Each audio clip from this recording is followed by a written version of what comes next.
A model upon you on Jerusalem, stand and face Jerusalem.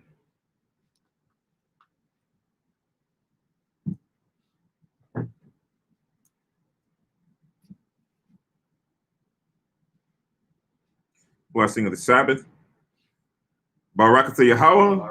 Ba'ashem Yahweh Shai. Asherah. Athalanawa. Ashabath. Ba'ashalawam. Kawada. Amen. Blessed are you, Yahweh, in the name of Yahweh Shai, or the Most High, in the name of Christ, that gives to us the Sabbath and peace. Thank you, so be it. Taha'ayim Ma'ad Asherayim Akkad, Psalms 121.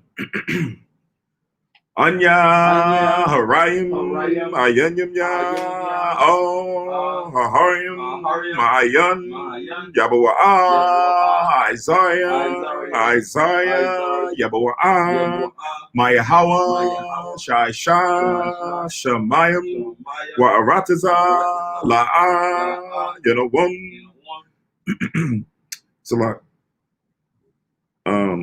La'a Yanathan Lamawat Regalia Yala'a Yanawam Shashamarka Hana La'a Yanawam Wala'a Yayashun Shashwama Yasharala Yahweh Shamaya Yahweh Tazaya Ayel Ya Yam Yam Ya Yawamum Hashamash La'a Hakaya Wayara La'a Balayala Yahweh Yashamaya Maka Ra Yashama Napasha Yahweh Yashama Hawalakya Wabawa Aya Ma'aitha Wa'ai Iwalam Basham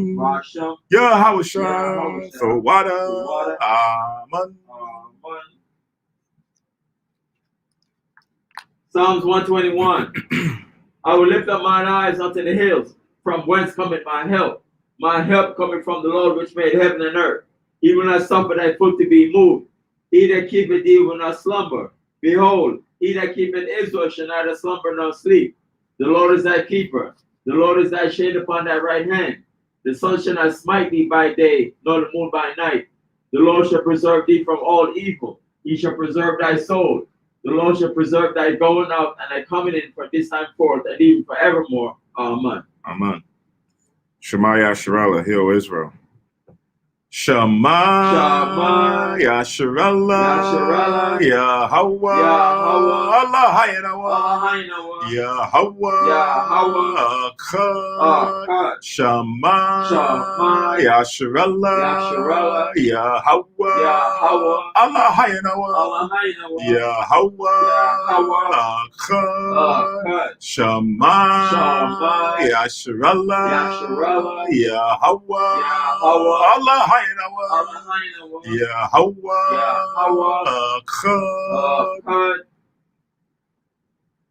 Deuteronomy 6:4. Hear, O Israel, the Lord our God is one Lord. Amen. Amen. Tapala Yahweh, the Lord's Prayer.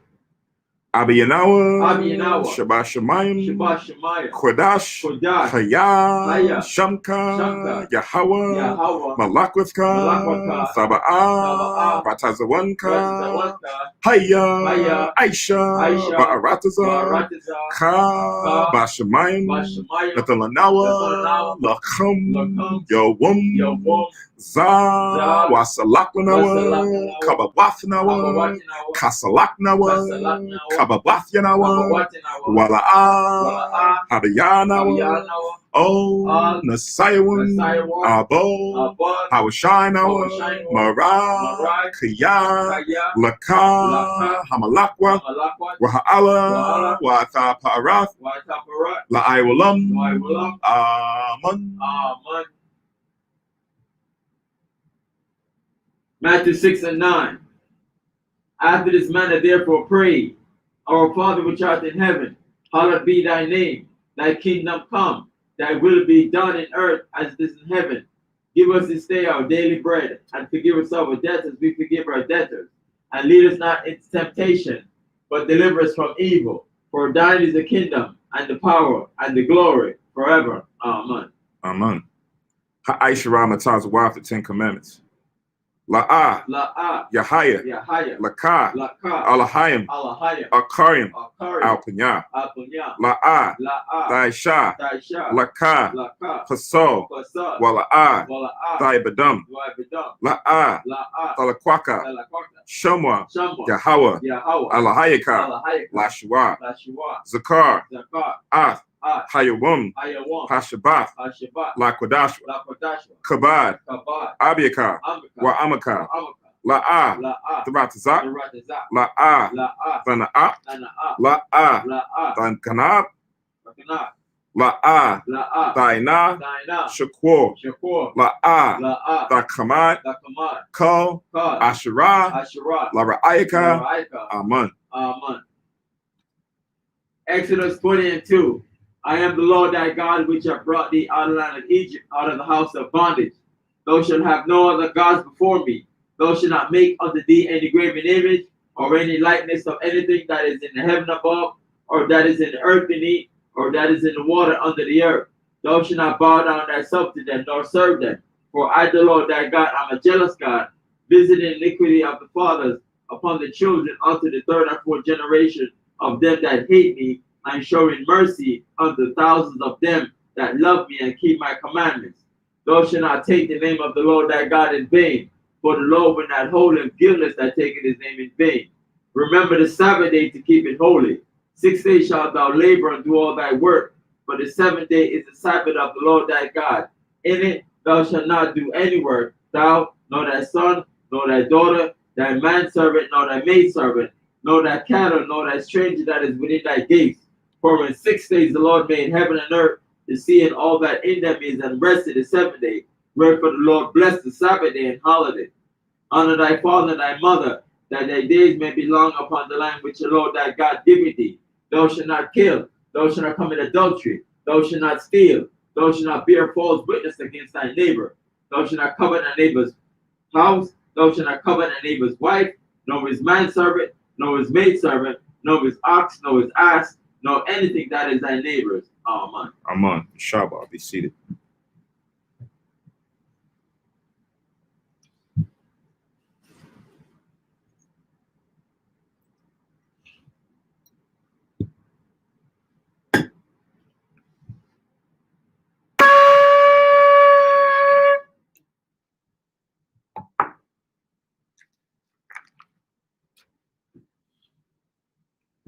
Barakatha Yahweh, Ba'ashem Yahweh Shai, Asherah, Nethalanawa, Par Yahagapan, Thawada Amun, La Yahweh, Ba'ashem Yahweh Shai, Ath Yasha'ela.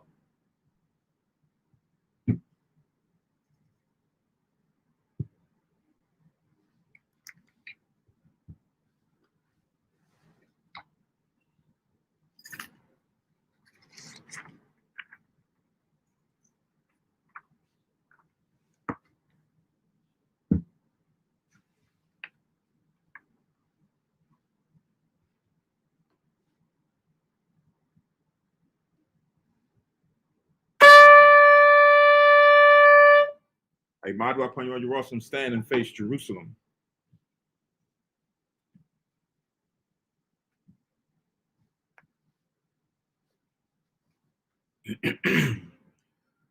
Barakatha Yahweh, Hagadol, Rachawam, Abiyah, Wanara'ah, Aliyawan, Malat, Shom, Shemayim, Wa'arataza, Wako, Dabarim, Chayayam, Wagum, Hamashiach, Mayahawa, Adawanawa, Ahabnawa, Apalab, Yawaitazab, Ahawashai, Zakarnawa, Yahweh, Barataza 1, Anka, Yasha'ala, Izanawa, Banab, Wasap, Yasha'ala, O, Nanawa, Yum Yun, Aitha, Chayawamyum, Makwadam, Baba Kusha, Shalat, Mayaka'ala, Wahataz Wadak, Alahayim, La, Maganawa, Rapanawa, Washamar, Alnawa, Ba'ikwa, Shalat,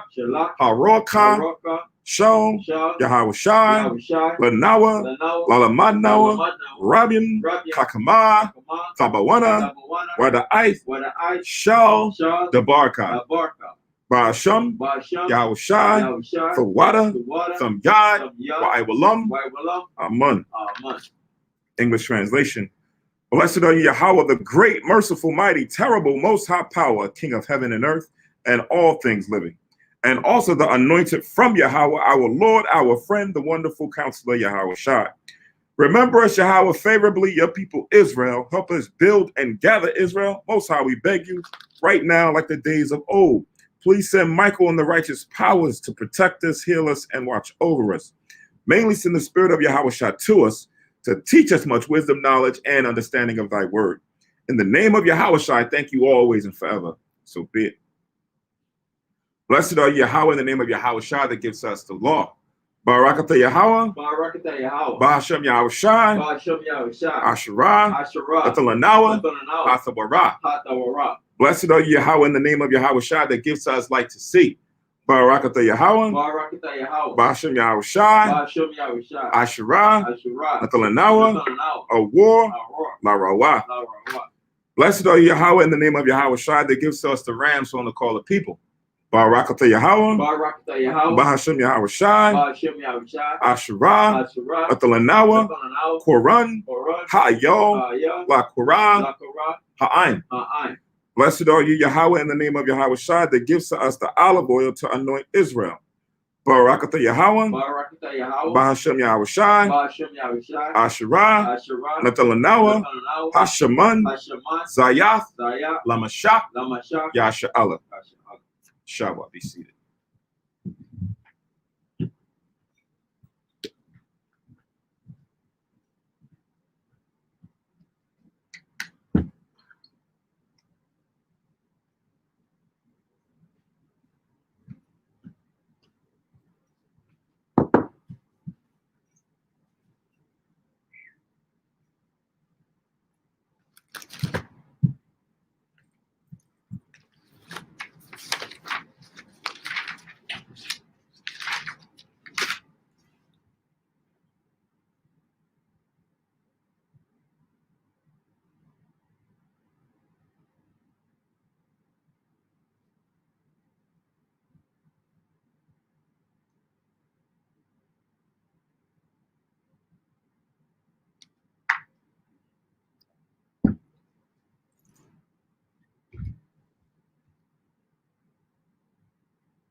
All right. Shalom Yashrala, which is peace to the brothers and sisters that's listening on the teleconference line, those who are watching on the live stream over the internet, to the Akim, the brother that's here in the school today, peace and blessings to all the brothers and sisters, Ashar Shabbat, or happy Sabbath in the Hebrew. This is Hayashrala Kanas, the congregation of Israel, translated, where we're teaching the laws, statutes, and commandments found throughout the 80 books of the Bible, meaning the King James Version Bible, Old Testament, New Testament, also to include the hidden books known as the Apocrypha. Subsequently, for today's Sabbath service lesson, we're going to be in the Apocrypha. You can get it separate, or you can use the 1611 King James Version edition of the Bible, which has the Apocrypha already included in the King James Version Bible. So like we said, we teach the law, statutes, and commandments. We'll find out that we go through dietary laws, ceremonial laws, and then also moral and civil laws, right? Some of that we're going to go through today when we get into the book of Ecclesiasticus in the 13th or 14th chapters. My name is Kahan Samak, or Priest Samak in the Hebrew, which is a priest of support. That's the literal translation. And we starting a bit late. Salaki, pardon us for the tardiness. There was some miscommunication on some things that's going on, but most High as well, we'll get through the Sabbath service lesson regardless, expeditiously and judiciously, as we always try to do.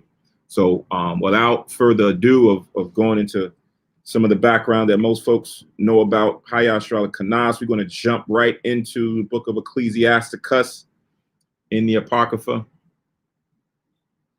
Ecclesiasticus chapter 13. Ecclesiasticus chapter 13 is where we'll be for today's Sabbath service lesson. Today is the 21st of November. Just for note's sake, make sure everyone has all of their reference materials to jot down and take any notes. If there are, some quick questions, we will entertain quick questions pertaining to what we're going over. But more in-depth questions, make sure you write those down and then bring those to the Tuesdays and Fridays night classes so we can go a little bit more in detail as to get through the Sabbath service lesson and enjoy the Sabbath day. All right. So this is Ecclesiasticus chapter 13, verse 1. It says, "He that toucheth pitch shall be defiled therewith, and he that hath fellowship with a proud man shall be like unto him." Right? So, and when it says he that toucheth pitch, pitch is like tar or some kind of a substance that is really sticky. It's really hard to get off. Like once you touch it or once you be involved with it, it's on you, right? You'll see some people when they're doing the streets or they're doing roofs and doing certain ceilings and things, they'll use what they call pitch. This is almost equivalent to tar. So when you involve with that, you got to have on, certain type of protective material so that it doesn't get on you, right? But if it does get on you, then it's going to be, kind of a problem to get off of your body or to get off of you, right? So it says, "He that toucheth pitch shall be defiled therewith, and he that hath fellowship with a proud man," right? A proud man is a man that's not humble. He's not a man of reason. He's a man of his own personal experiences, right? He's a man that thinks that everything that he's done with his own hands is what has blessed him. He's not a person who's now going to be subject to the Most High or subject to the principles. He's proud. He's high-minded. He's stubborn, right? So it says, "He that have fellowship with the proud man," meaning when you have fellowship, that means you hang out, right? You now have that person over your house, or you going out and you going different places. And then it says, "shall be like unto him." That's that old saying that we see in the society where it says, "birds of a feather flock together," right? Meaning you hang around this type of individual long enough, he or she is going to rub off on you mentally, right? So you don't always want to have yourself in the midst and continually breaking bread and doing everything with a person who's high-minded or stubborn or a proud person, because then you are now going to be like that individual. So when we get into some of these verses, it's going to get into more of a character building, right? It's getting into how you frame your mind and how you do your normal walk. This is getting to a moral compass, morals, right? And when you walk in your everyday life, right? So when you now see an individual who fits this description of being a proud individual, you got to mark that individual and make sure you limit the time or interaction. It's different if you're trying to expound and teach someone something or show him something where he's going wrong. That's cool. But if you just now always with that person in their proud moments, then sooner or later, some of those proud moments are going to now seep into your spirit, and then you're going to be like unto that individual. So caution yourself. Watch what you get yourself around in, or who you get yourself, who you allow into your personal circle in your day to day. Yeah, like they have these groups of the Proud Boys, right? You got some of our people, caught up in that too. Mm-hmm. So they become like proud. They become proud too.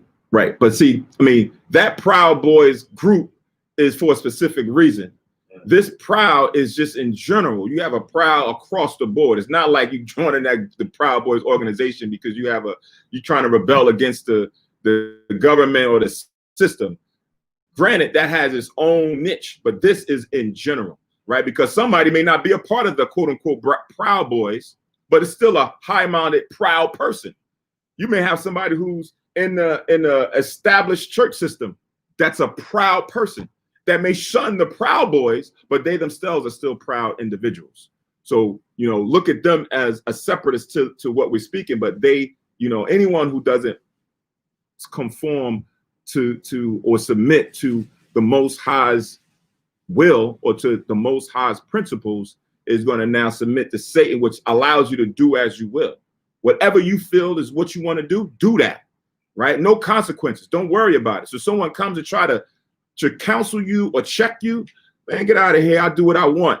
I don't conform to what nobody else say. That type of individual is what you want to caution yourself from. So reading on, it says in verse 2, burden not thyself above thy power while thou livest, and have no fellowship with one that is mightier and richer than thyself. For how agree the kettle and the earthen pot together? For if the one be smitten against the other, it shall be broken. Right? So now it says you want to make sure that you don't get yourself involved in situations or circumstances or things or even with people that's above your strength. Right? You put yourself in a situation that you really can't handle. Right? Don't put yourself or go above your means. Understand where your limits are. Everything ain't for everybody, right? We read this kind of a little bit last night. I think it was Ecclesiasticus 27.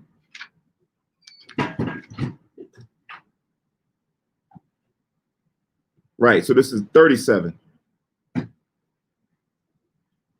So this is Ecclesiasticus chapter 37 and verse 27. I'm going to start from 27. So Ecclesiasticus in the Apocrypha, chapter 37, verse 27. So it says, my son, prove thy soul in thy life and see what is evil for it and give not that unto it. Right? So in your personal and your day-to-day experiences, you got to start measuring out, what is agreeable with you and what is not. So that if that's evil for you, make sure you don't give yourself unto that. So you got to prove thy soul, which is your mind, your spirit, right? I heard Elder Zaquan last night in the class, or this evening in the class, he was talking about cautioning the things that you watch, cautioning the things that you listen to, because sometimes it may cause you to be, change your focus or change your mind. It's like when I was growing up, we listen to different type music. Music will have a different type of effect on you. So we listen to certain rap music, and all of a sudden you listen to the rap music. I remember we used to listen to Shook Ones and that beat, and all of a sudden the lyrics start coming. Now you're ready to go cause harm to somebody because that put something on you that made you become evil. So it says, my son, prove thy soul in thy life and see what is evil for it and give not that unto it. Right? So you want to start making sure that you temper the things that you bring into your circle because it may be too much for you. You shouldn't be dealing with it. Verse 28, for all things are not profitable for all men, meaning everything doesn't agree with everybody. What he may be able to listen to that. He may be able to consume or drink that. He may be able to watch that, right? But if I watch it, it may cause me to become evil, or it may cause me to think and do something harmful either to myself or to somebody else. So I got to prove what's good for me and make sure I stay at a distance, right? Some people are cognizant of that. Others are not, right? Some people haven't done what the Lord is saying here as far as reproving your soul and then marking the things as a boundary around you of what you don't want to get yourself involved with willingly. There's certain things that you're just going to have to face or you're going to be involved in by circumstance. But the things that you don't need to involve yourself in, put it at a distance, right?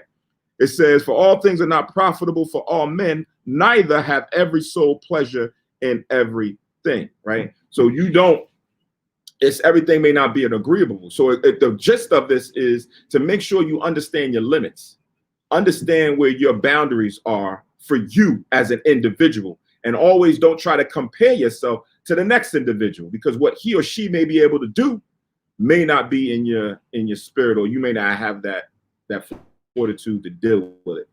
So going back to Ecclesiasticus chapter 13 and 2, burden not thyself above thy power while thou livest. So make sure you understand where your limits are, right? If you can only handle this amount of a task, then deal with that, right? Until you build yourself up and then you go to the next one. Sometimes we take more upon ourselves than what is required. We know, according to what the Lord said in Corinthians, that he will not give us allow Satan to tempt us above our means. So he's already a little cognizant, not a little more cognizant of what our capabilities are than we are, right? We put ourselves in circumstances that causes our downfall. And it says, and have no fellowship with one that is mightier and richer than thyself. For how agree the kettle and the earthen pot? So you got a strong metal kettle, then you got like a earthen pot. If you bring them together, the kettle is going to smash that earthen pot because they're not congruent one to another. So watch yourself when you're dealing with people who have a higher level than you are. It's going to touch on it later on in the chapter a little bit more right here, but it's setting the tone as it pertains to where you are on your spiritual journey as well as on your carnal journey, physical, as far as for, you know, what you may have as far as for money or wealth or substance. It says, for if the one be smitten against another, it shall be broken. It says, the rich man have done wrong, and yet he threateneth withal. So here it is where it's now giving you what type of rich man we're talking about. Because every rich man is not wicked, or every rich man doesn't fit this. We learn that, you know, even in the law, when you read in the New Testament, it guides us on how we should focus and how we should be once you have riches. So it's not just talking about everybody, but this is in a general case in this society, right? 7, 8, 9 times out of 10, when you go outside and you will encounter different people who are rich in this mind, they're going to be the high-minded ones. They're going to be the ones like we just read where it says the rich man have done wrong. He's wrong and hurt and robbed and misled a lot of people. But then at the same time, when he's done that, he's now still hurling out threatenings. If you come against that person, he's going to threaten to do some harm or take something from you or do something that you don't have no power to defend yourself. Read it again.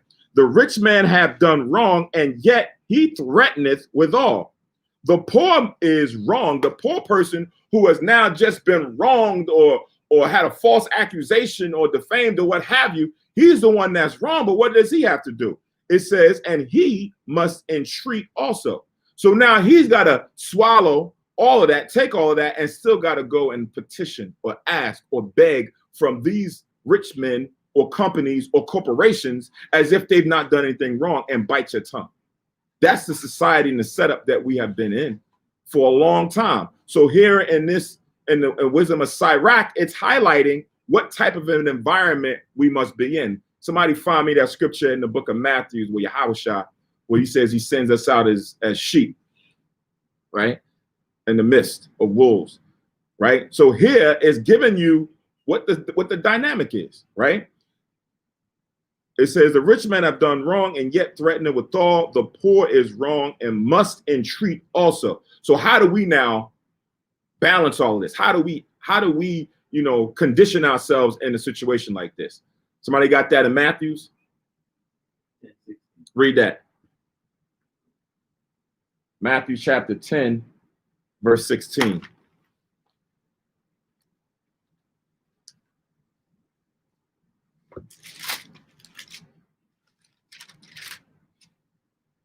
Matthew chapter 10, verse 16.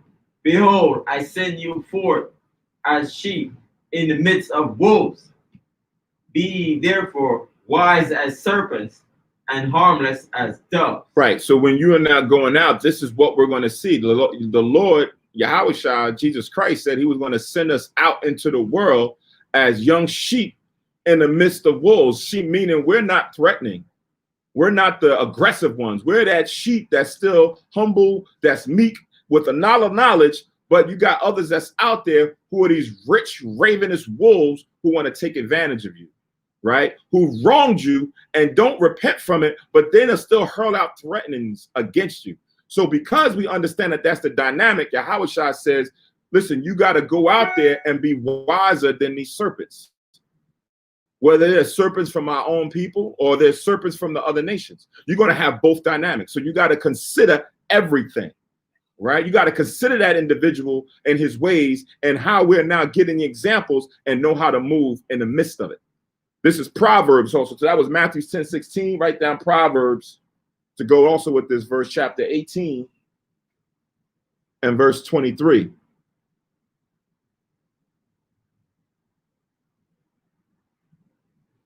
So Proverbs chapter 18 and verse 23. It says, the poor useth entreaties, right? Meaning he petitions, he asks. The poor man is a beggar. He asks you for money. He asks you for food. He asks you for clothes. He asks you for time. He's always now, because he lacks, he's always, trying to receive or entreat some type of a favor from another person. It says, but the rich answereth roughly, right? That person who doesn't have compassion, like get out of here, man. What are you doing? Go get a job. Look, right? That's that type of an answer that he gives to the poor man who is entreating. Like we have in the law how the Most High wants us to conduct ourselves with the poor, right? We can't speak roughly and deal harshly with those who are less fortunate. The Lord said the poor is going to be amongst us. So we now have to go out there and provide alms and leave the corners of our crops for them, right? There's certain things. And when you got to donate portions of your income to the poor. So that's what you see some of us doing, as far as for either we'll go and get food, we'll even go and do donations. Sometimes people come by and give them a couple dollars. Sometimes to take them and go get some food, right? Or even sit down there and give them words of wisdom, right? You kind of understand where they're coming from, because sometimes everything is not about substance. Sometimes, they're left alone. They're isolated. So some people just want to have a conversation and get back to that old normality of being viewed as a person, right? Being viewed as an individual who does have a form of logic and understanding and reason. Most people look at them as outcasts, so they don't want to deal with them. So this comes in different dynamics on how we deal with the poor. But we see through scripture how a rich, high-minded, proud individual treats someone who's less fortunate. So watch how you interact and you deal with people when you see them acting in that type manner, right? So going back to Ecclesiasticus. I got a question. Come.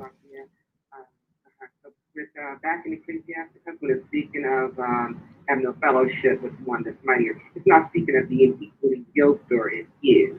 Well, to a certain degree, it is. We're going to read further down into it. It's going to get a little bit more precepts on it to kind of give a little bit more clarity.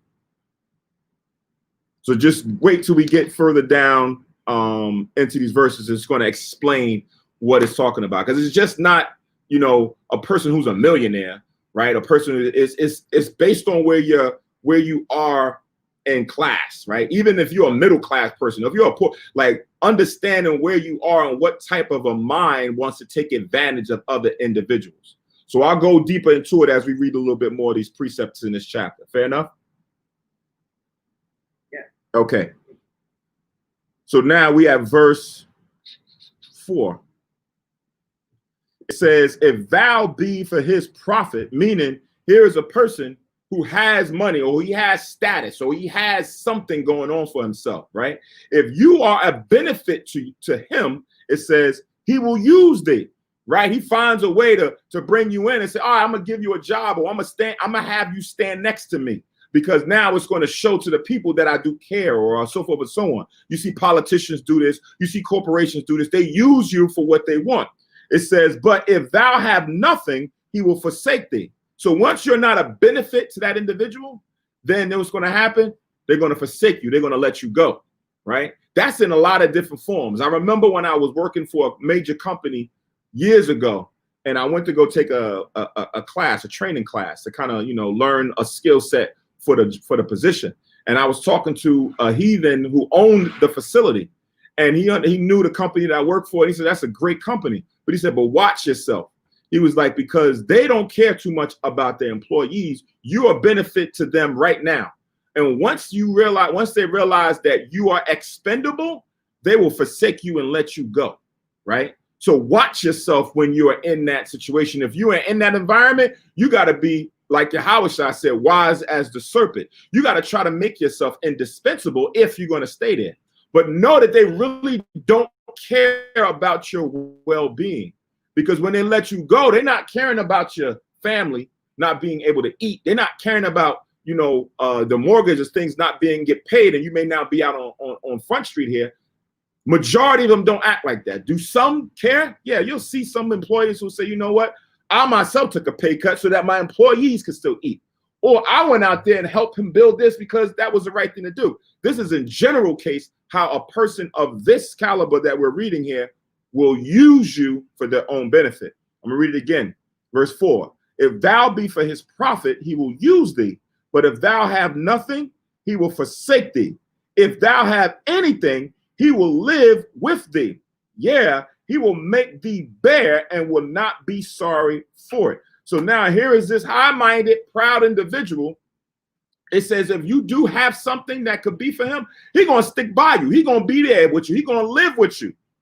But then he will make thee bear. You see a lot of this with people who are in the industry, or who are athletes, or who are, you know, people who have some form of notoriety. You have around you a lot of people who they classify as yes men, right? They just there as leeches, right? They'll big you up, they'll be there, but they really are not there for you. They're there for what they can get from you. So they will bleed you bare. They will take money and say, yo, you know, I got to get this. Can you get me that? Can you do this for me? And then once you don't have that anymore, then you're useless to them.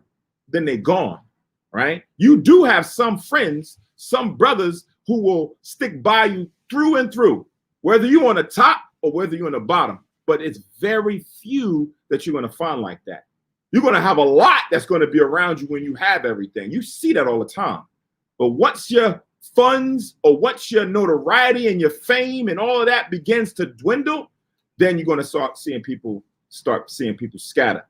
My uncle, he was one who used to always, you know, was worldly, but he used to always just go out. He was like the life of the party, the life of the club, the life of everything, right? And he always had, you know, good clothes on and was buying people this, that, and the third. So he had friends who would always come by to always want to go out. And he was always paying, and he was this, that, and the third. But then once he got his health diminished, he wasn't going out no more. He couldn't go out no more. He was more spending time in the hospital.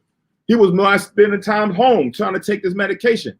Those same friends who now was with him all the time, they was living in there, they come spend the night. Yeah, we're going to go out. I'm going to stay the night. Then I get up later on. They're not there no more. And I'm like, yo, where all these guys at? They all left, right?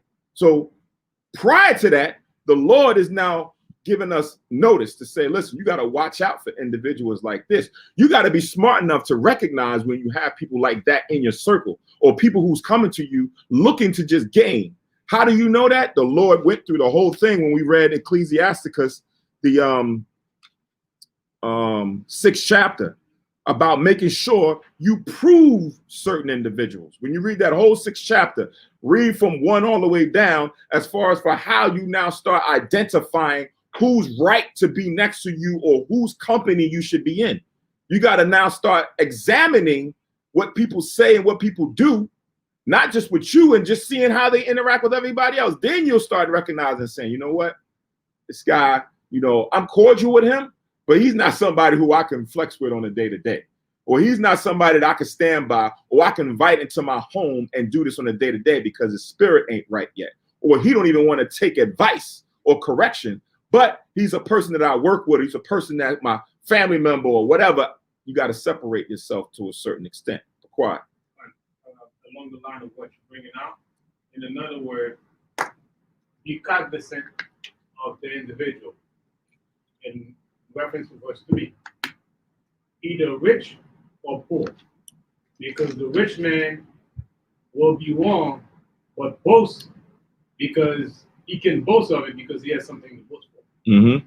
And the poor man will be wrong, but beg for forgiveness only because he's poor. All in all, analyze the individual, and like John 7:24 says, judge not according to appearance, but judge righteous judgment. Right. It's not about the rich in the outside or the poor on the outside, but it's the individual that you got to analyze. Because the rich can be not so good, and it can be so bad at the same time. Right. So you got to analyze the person's spirit, whether rich or poor. Right. That's why we say when we went through, I think in the last chapter, Ecclesiasticus, the 12th chapter, when it says, know to whom thou doest good to, right? So you can be blessed with your benefits from the Most High. And we gave examples like when you're out somewhere, you go into the store and somebody's standing outside and say, brother, sister, can I get a couple $, can I get some change? Right. And then, you know, they're trying to panhandle from people going in and out of a liquor store or a food place, and they just want to get the change that they get. So you ask them, like, all right, what do you need? You need something to eat? No, I just need a little change. But you don't, what are you trying to get? You trying to get somewhere? You trying to get some food? No, that's okay, brother. You just give me the money, right? And then you start to see the spirit in them that they want to use that money to go and do probably most likely evil things with it. An honest person will say, nah, yeah, I need some food, right? So if I get you the food instead of the money, will you take it? Of course, brother, that's what I'm trying to get. I'm just trying to get some food. I'm honest. So you say to yourself, okay, cool. I'll go over here and get some food. What do you want? And they're accepting of it. But you got some who are poor that got alternative motives, and they're not being upfront with you. Those individuals, you got to caution yourself on how you want to help them out, because then they could turn, that blessing could turn into an evil benefit to you. Well, not an evil benefit, but it could turn as like a curse to you, because you just aided someone to go and commit some type of a sin, right? Whether it's ignorant or willingly, you got to be cautious of assisting someone to do that. So you're right. And when it comes to rich and poor, it's not like they're all rich man is wicked or all poor men is righteous or all poor men. You got to know, you got some who may be rich that may do good things. Look at Joseph of Arimathea. He was a rich man and went and did a good deed and took Yahweh's body down off the cross to go place it in the sepulcher to fulfill what we was now going to read as far as the prophecy. So that, and he was a disciple of Yahweh, and he was a rich man. So you do have some rich men who fit that mold or who fit that bill, but the majority of them, nah, it's going to be very few far in between who are going to allow to choose money over riches, right? I forget the guy who came to Yahweh and was asking for eternal life. He says, I kept all the commandments, Yahweh. And Yahweh said, all right, sell all you have and then come follow me. And he looked back at his possession. He's like, nah, I can't do that, right? Because he valued that more than eternal life from Yahweh and the Most High, right? So it's where your treasure is, where your heart rests. So now going back to Ecclesiasticus chapter 13, and we are at verse, I'm going to read 5 again and move on. It says, if thou have anything, he will live with thee. Stand by and by, be in your household, in your couch, in your spirit, wherever. Yeah, he will make thee bear. He will start taking and taking and taking till you don't have nothing left, and will not be sorry for it. He don't have no compassion. He don't care, because he's just there to take for himself or herself. Verse 6, if he have need of thee, he will deceive thee, right? So now when the opportunity strikes and he sees that, oh, you just got this new job, or you got this car, or you got some form of wealth, or you got this fame and notoriety, I could use him or her. And he start to now formulate plans and how he can now present himself to you as if he's honest and sincere, but it's all a deception. It says, if he have need of thee, he will deceive thee and smile upon thee and put thee in hope. And he will speak thee fair and say, what wantest thou, right? So he's coming to you, giving you the hope, like, yeah, we can do this and everything else. But all the while, he's looking at your game for his game. And he's looking to take. So what do you need? I'll get it for you. Whatever you want, right? So he's now giving you, smiling in your face. There should be a song, smile in my face, behind my back, stab me in the back. But he's really coming to stab you right in the front, and we just don't see it. It's kind of like the trap we always fall in as Israelite, as the real Jews, being Democrat or Republican. Mm-hmm. They always want to have a token, so-called black, that's prominent, that's doing something, that's vocal, that's outspoken, to be on their team. Mm-hmm. On both parties. But all in all is to drain you out for the benefit of their kingdom. Right. But to keep the status quo going. But all in all, it's about them. It's not about you. But all in all, they make you feel like, you're part of it, so that they can rally the whole other so-called black into their camp, right? To be for them, but really it has nothing to do with you. Right. That's why, brothers, no one, especially around times like this, when it comes to campaigns and things of that nature, I used to joke with the name of politics and go to some form of etymology, where you look at politics and you look at when you was in school, you had a polygon and you broke the word up. Poly means many, right? And then you look at tick. A tick is a bloodsucker, right? You go into a forest or whatever, you get a tick on you. It's now going to stick on you and then suck the blood from you. So you put both of them together, many bloodsuckers, right? Because what they're doing, and the Bible tells you the blood is the what? Life. The life, right? So now what they're doing is sucking the life, the spirit out of people with their wordplay, with all their, semantics and things that they're promising you and this, that, and the third. But then when you look at over a person's, not just their campaign, but their time in office, what they've done, you're like, oh man, what did Obama really do for us? We stood out there over 8 years. What did we get? Like when you start measuring up and you start seeing the things that was put in place, you're like, that didn't help us. That didn't help us. That didn't help. That sounded good, but that didn't help us. That didn't help us. That didn't. This game is full of smoke and mirrors, right? That game is full of smoke and mirrors. You go into the history as you talk about as far as for Democrat and Republican, you could see it's just a game.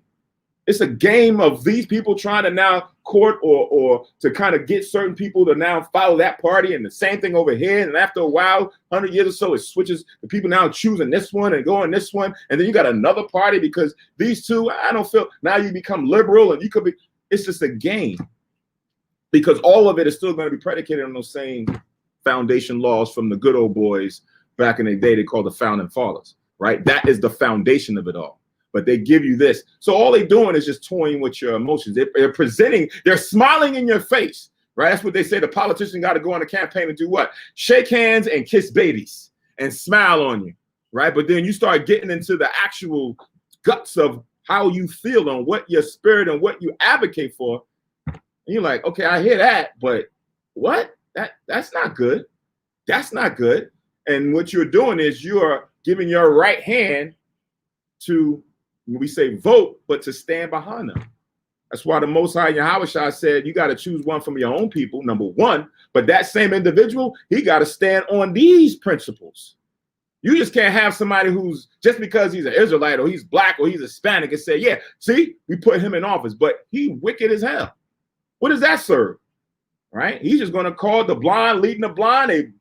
Everybody going to fall in the ditch behind that individual. You got to choose one who's going to follow after these said principles, right? So now reading on in verse 6 again, if he have need of thee, he will deceive thee and smile upon thee and put thee in hope. He will speak thee fair and say, what wantest thou? And he will shame thee by his meats until he have drawn thee dry twice and thrice. And at the last, he will laugh thee to scorn. After it, when he seeth thee, he will forsake thee and shake his head at thee, right? So all the while he's there with you, he's really taken from you, and you don't see it. Whether it be carnal, right? Substance, like how you got these yes men, like you see certain athletes, Mike Tyson made like over $100-some million. And he said, I lost it all. Where did it go? It's got to. Look at MC Hammer. MC Hammer had a lot of money when he was, he had a lot of money. But what was he doing? He had all these people that was around him, and they took all his money. Right? They was yes men, and yeah, what do you want? We go there with you. We go there with you. We go there with you. And then after a while, their whole motive was, I'm gonna get me a car. I'm gonna get me a car. I'm gonna get me a house. So he's gonna pay my this. He's gonna pay my that. And he was so, not really seeing what was going on. He was doing it because he had a kind heart, but he didn't have the wisdom. He didn't have the morals to check an individual and to say, hold on, let me find out if this person, he or she, is really here for me, or if they're really here to just take from me. If you're here to take from me, then nah. If you're not really standing by me, like it talks about all those verses in Ecclesiasticus, the 6th chapter, then you're no benefit to me. Because once I lose, y'all all gonna scatter, and it proved the point, right? It proved the point. Everybody left, right? So they're gonna draw thee dry twice and thrice, meaning they're gonna continuously do it. And then once you don't have anything, you know what happens? Then people start talking about you, right? Then people start talking about you. Yeah, he was an idiot. He ain't no. I tried to tell him, and he like, Dad, hold on, how you gonna kick me when I'm down? You didn't say this when I was on top. You didn't say this when I was coming down. You still had your hand out. You were still smiling in my face. And now when I'm down, now you're gonna come and talk back. Yeah, that's exactly what these precepts kind of build our character. right? So when we deal with the Bible is just not one thing. The Bible is just not, oh, we finding out, how the earth was created. Oh, Christ came and died for our sins, so we don't have to worry about, doing sacrificial lambs and things of that nature. Like, yeah, the blood of Jesus, and then we go about. No, there's way more than this. Way more than just that. Even what we have here in the Bible right now is not it. Because the Bible tells you in certain chapters, when you read it, it says this is a shadow of things to come. So there's going to be more things that we're going to learn about us as a people, as a nation, than what we just have right now. This is good to allow us to get through this first hurdle, right? To overcome sin, to overcome the devil. Once we overcome sin and the devil, then there's going to be other things that we're going to learn and elevate and move on to a higher calling with the Most High.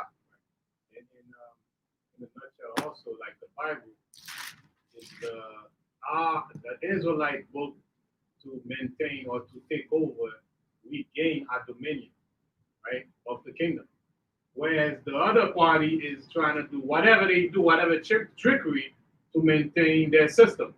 So the Bible for us is the book to regain the dominion on the earth, right? It's not just a book you just, like you said, read and bow down. This is a book to take over. It's a takeover book, right, of the whole earth and establish the Israelite dominion and take over. That's it. Right. So all different aspects, especially as we read further through Ecclesiasticus, Proverbs, right? These gets into these moral and civil type laws on how we conduct ourselves, right? When you having a banquet, you having a dinner at your house, you bringing people over, the Most High is going to teach you how you be a good host. The Most High is going to teach you. Now, if you come into somebody's house and people is now having music and food and everything's going on, you know what? Guess what? It's not the time to bring out Proverbs, right? There's a time and place for everything. That's not the time. You might be over righteous and say, hold on, shut that off. You break this down to you, start reading Revelations in the midst of people looking at him like, yo, what's going on here? Like, there's a time for that. So all of that is being shown to us, how the perfect servant of the Most High, how his mind is framed, or how her mind should be framed. And not just a robotic, yeah, Christ is our Lord and Savior, he died on the cross, the blood of Jesus, and I wear a cross around my neck, or I go out there and that be that. And then you go out there in the world and you fit the opposite of what we're reading here. That's not what this is about, right? The small minor details is what's intriguing to me, right? When I've read certain things, I was like, dang, the Most High got that in here?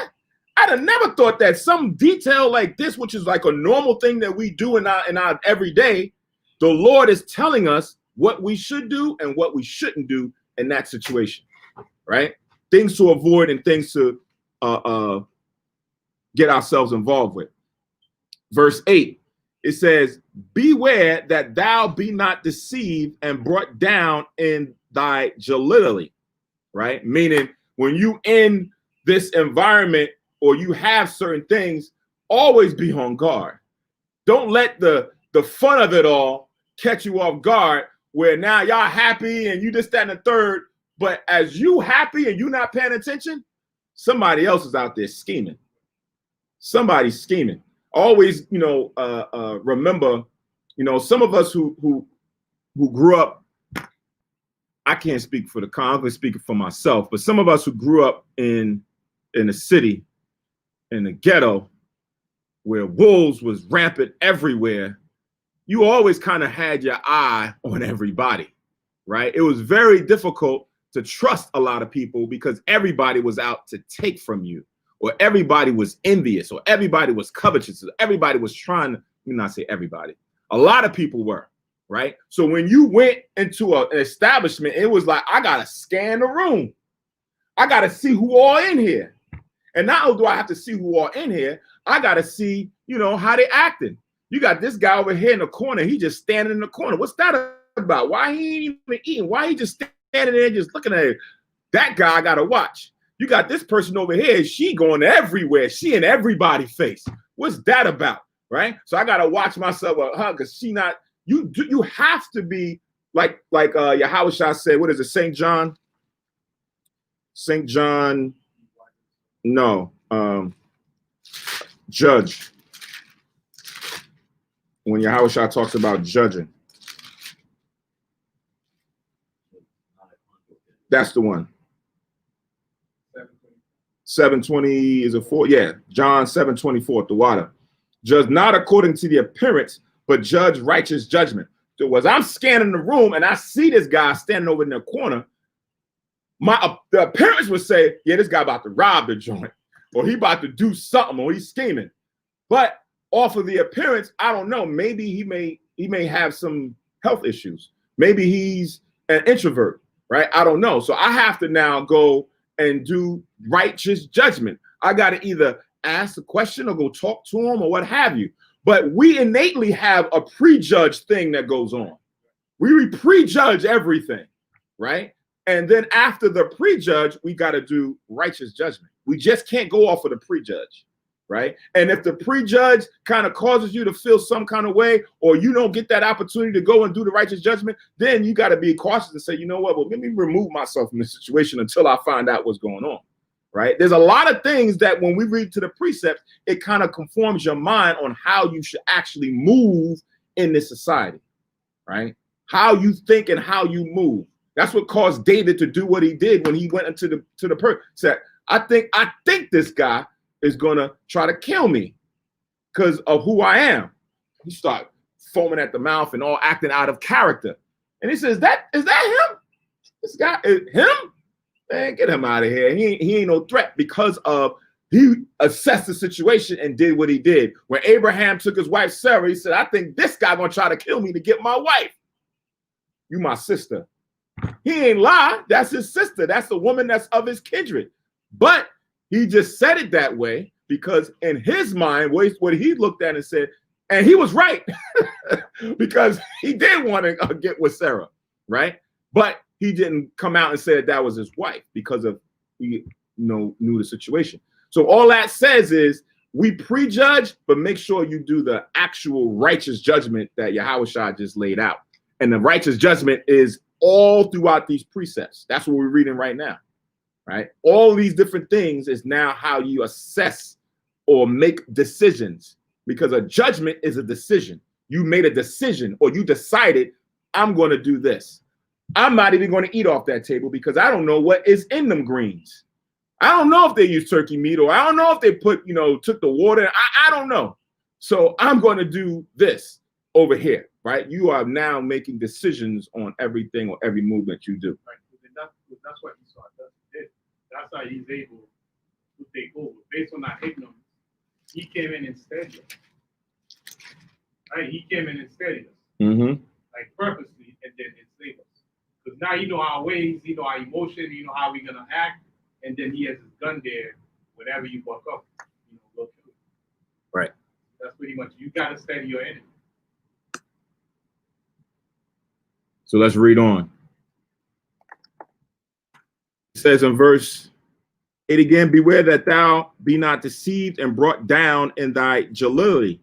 If thou be invited of a mighty man, withdraw thyself, and so much the more he will invite thee, right? So now if you've been invited for somebody who, is of a high class or has more fame or prestige or whatever it may be, it could be the director of this, it could be the man, right? It says, withdraw thyself, and so much the more he will invite thee. Meaning, don't press upon him. Like, don't always be like, oh, word? Okay. You know how some people act when they see celebrities, or they always be in their face and they do too much. Don't be that person. This is another human being. This is another person that the Lord has created. He ain't better than Yahushua and no one else. So don't give him more than what he's deserving of. So it says, withdraw thyself, and then he's going to, you ain't come through, which is good. It's better to be asked to come up than you pressing in somebody's face and they move you out, right? Somebody find that. Yahushua brought that in the gospel, as far as for when you've been invited to come to a banquet and you go and sit yourself somewhere and they say, nah, you go over there, right? Because you put yourself in a space where that person didn't see you. Somebody, if they could find that, Baba Kushah. So it says, if thou be invited of a mighty man, withdraw thyself. Is that what it is? Right. And withdraw thyself, and so much the more he will invite thee. Right. You don't have to be in the mix for everything. Right. You can probably go, you know, when the time fits. Oh, I appreciate it, but I got some things to do. Right. You know. All right, cool. And then the next time you see, hey, I'm having some, I need you to come. Would you come through? Like, damn, this person, I want him to come. I want her to come through. But she's not like most, or he's not like most, who always want to come and be in front of me for a handout or for something, right? Read what you got. I think, is it what it is? Luke 14 chapter, 8 verse. 14 chapter 8. Yes, that's it. Luke 14 and verse 8 reads, When thou art bidden of any man to a wedding, sit not down in the biggest room, lest a more honorable man than thou be bidden of him. Right. So when you go and you're bidden to go to a banquet or establishment, is that don't go and sit yourself at the head table, right? Unless someone more honorable than you, that was his initiative, that was his seat, right? Read on. And he that bade thee and him come and say to thee, give this man place, and thou begin with shame to take the lowest room. Right, you be embarrassed. There you sitting at the table, you kiki and kakai, and somebody come tap you like, excuse me, can you get up, please? You need to go sit over there. This was his seat.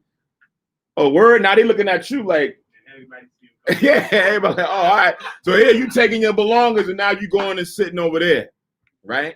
You shouldn't have put yourself in that situation without being advised to go there. Read.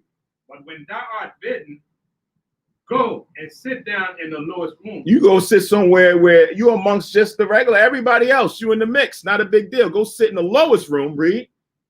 That when he that bade thee cometh, he may say unto thee, friend, go up higher, then shalt thou have worship in the presence of them that sit at meat with thee. Right. So now here it is. You sitting at the low table in the back corner, and you kiki and cockeying with everybody over there, and everything is cool. And then somebody come tap you on the shoulder and say, brother, you know, pardon me, this not your seat.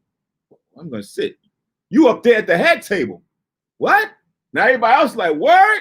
Hey, now they envious of you, like, oh, what was up with this brother? Why you get to sit up there? Oh man, it gotta be something about him or her that they now have them sitting up there, right? And then it says, what? Go up, then shalt thou have worship in the presence of them that sit at meat with this. So now you come and you sit at this table, and they're looking at you like, oh, okay, you know, what's going on? How you doing? Now they recognize that you are worthy to sit at this table, right? That's what we want. Right now, we humble ourselves before the Most High and Yahushua, right? I'm not saying that when Yahushua come, listen, and we have our first Passover, our first holy day, and like how David was with Saul, and his seat was right by Saul. I'm not saying that when Yahushua sit at the table, I should be right there. Nah, if I'm in the room, I'm good. I could be way back there. Like brother said, I could be the doorman that's allowing people to come, but long as I'm there. If somebody come tap me and say, brother, you know, that's good. You know, that job right there is for somebody else. You need to come up here. I'd be like, dang, right? I ain't, you sure? Yeah, all right, cool. And I go up there humbly, but appreciative, right? Then you'll have worship in the presence of your friends and those that are around you. So this puts the individual, don't matter what, you know, where you at in age and life, this is the mind state that we should have, right? This is what, even if I'm sometimes, if you hosting and you got a head table, sometimes what the host will do is want to go do what? Go down and sit at the low table to make everybody feel comfortable, make them feel appreciated. And you like this person came and sit down. Go back up there. No, I'm coming. I'm kicking it with y'all, right? And it makes them feel appreciated. It makes them feel wanted, right? So there's a lot that goes on to just how we go about doing our everyday activities that we don't realize that the Most High will shape how you make those decisions on what you do and don't do, right? So going back to verse 9 in Ecclesiasticus chapter 13. You got one more? All right. Psalms chapter 122. I'm sorry, 118 and 22. 118 and 22. Psalm chapter 118 and verse 22. And it reads, the stone which the builders refused is become the headstone of the corner. This is speaking about the house. He came in, right, humble, and he did what he did, right, establish himself and teach the people, and then he's gonna be the king that's gonna usher in, the Jerusalem. But all in all, he pretty much played the low key, but yet he's gonna be the one that's gonna be on top. Right. Exactly. So go down with Psalms 118 and verse 22. So now back in Ecclesiasticus chapter 13 and 9 again, and then we'll move on. It says, if thou be invited of a mighty man, withdraw thyself, and so much the more he will invite thee. Press thou not upon him, lest thou be put back. Stand not far off, lest thou be forgotten. Check that out, right? Press not thou upon him, meaning don't always be in his face. Yo, you know how people like, I got my demo. Can you check out this? Can you check out my... Press not upon him. You're doing too much, right? Lest he say, listen, move back, man. Step. And that's embarrassing in itself. Somebody look at you and like, listen, come on, can you give me some space, man? Go over there somewhere, right? Or it says, stand not far off. Don't be too far in the background. If, this space, you need to be seen or heard, but don't make yourself invisible, right? Because if you do, then you'll be forgotten. You don't want to be forgotten. You want to make yourself that you are a person there, but you're not trying to go out the way to make everybody see you and be in front of everybody's face. Right? So we'll read it again. Press thou not upon him, lest thou be put back. Stand not far off, lest thou be forgotten. So again, this is not so much on that individual as much is about you and how you conduct yourself in different rooms and spaces, right? It says, affect not to be made equal unto him in talk, and believe not his many words. For with communication he will tempt thee, and smiling upon thee will get out thy secrets, right? So the first part is, don't be a person who's, a person of many words where you want to now, everything he say, you got to say something to follow right behind it. Like you in competition with this person. You want everybody to see you on the same level as they see him. Nah, that's not how it operates. The scripture going, when you read in Ecclesiasticus, sometimes it says it's even better when your words are short and few, right? When your words are short and few, or when you speak in turn, that's when people start really admiring your wisdom. A person who's a chatty patty, who's just talking all over the time and everything, then it's like, man, this guy. I was in work online, and one of my coworkers put in my chat, he was like, "Dag, this man can talk, man," and it was true. He sent me a direct message saying that this guy has talked too much, man, because he's now trying to be esteemed like everybody else that we had in the meeting. It's like, you don't need to do that. Some words can be just said short and few. People get to the point, and it can hit hard, and you step back. And with that, sometimes you'll be expected to say something even when you're not speaking, because people know that when you come, you say what you need to say, it's short to the point, and then you step back. So, and here it says, affect not to be made equal unto him in talk, meaning with words in front of everybody, because that'll come off as like a competition. And believe not his many words. So a person who's mighty, a person who's esteemed, a person who got money, don't believe every word that person comes out with, right? There's a verse here in Ecclesiasticus. Give me 1 second. Chapter 27.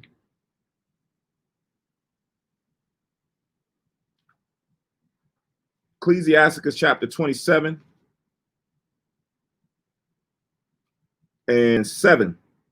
Praise no man before thou hearest him speak, for this is the trial of man or of men, right? So off surface, it says, don't praise nobody before you hear what comes out of his mouth, right? And that's first, right? That's the first part.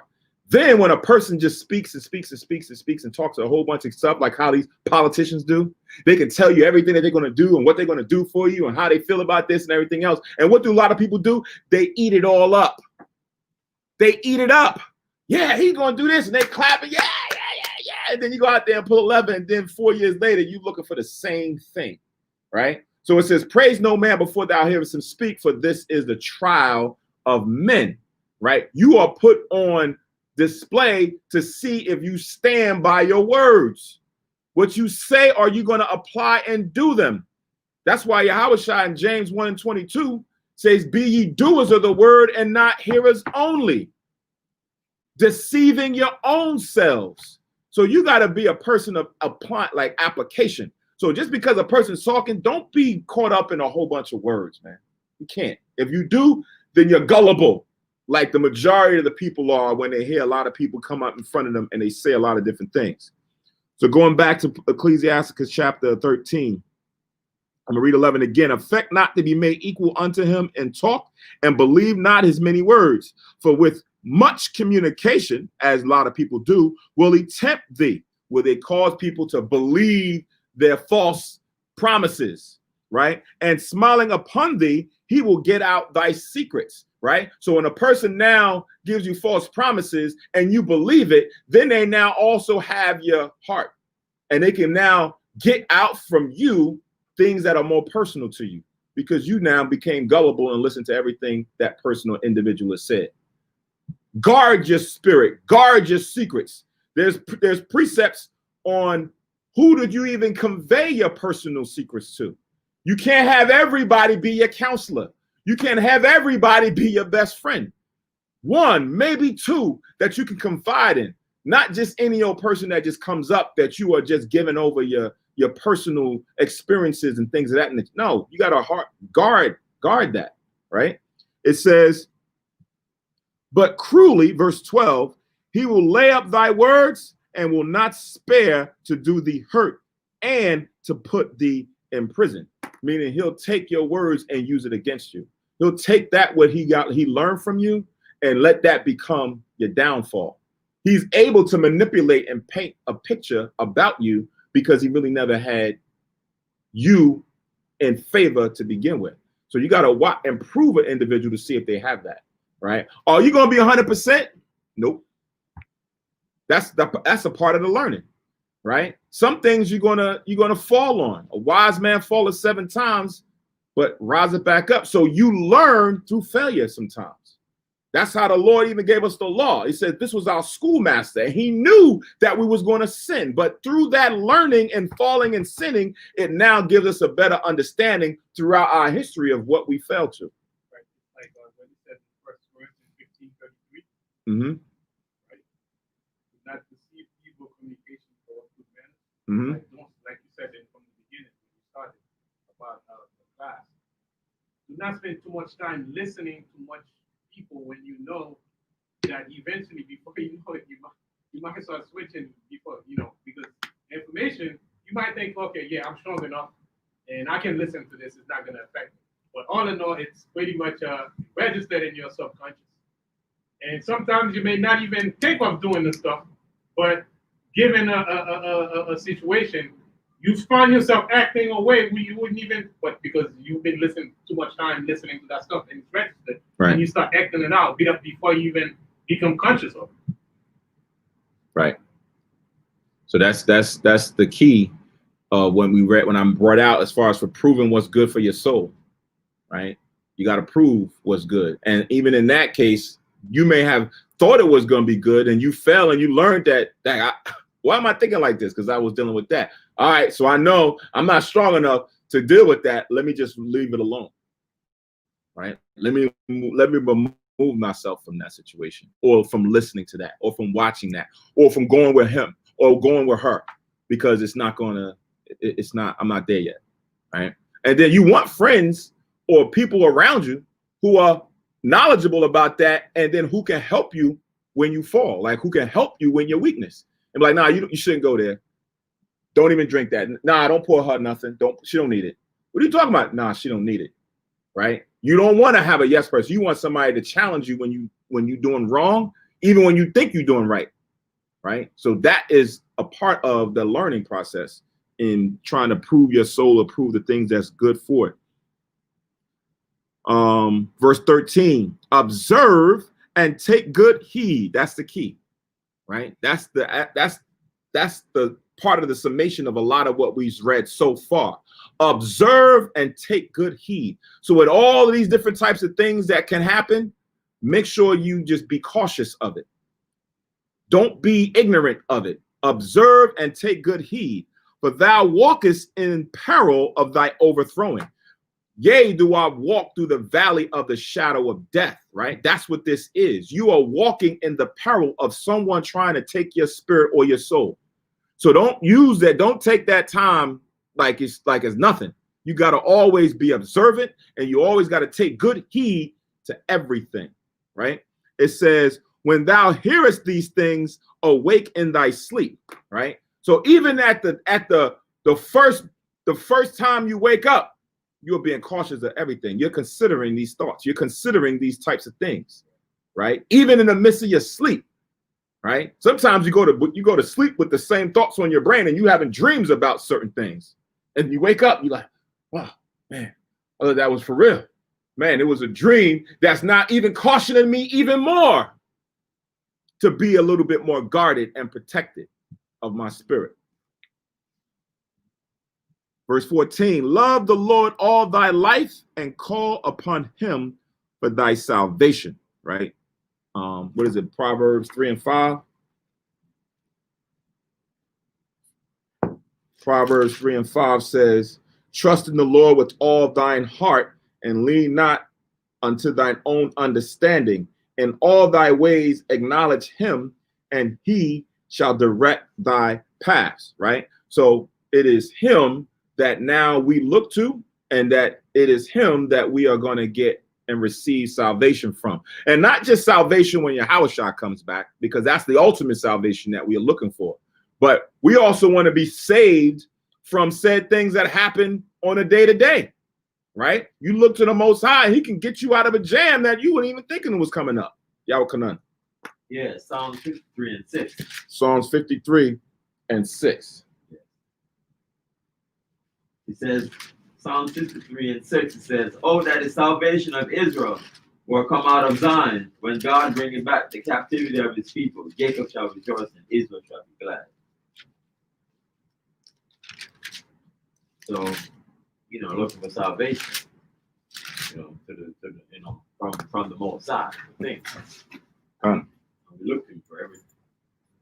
For everything, in all your ways, we look to the Most High to make sure that he can protect us, he can guide us, educate us, warn us. And the way we look up to the Most High, it's not just we look up in the space and then say, oh, Most High, look up. We look up to the Most High by following his commandments, statutes, commandments, right? Right.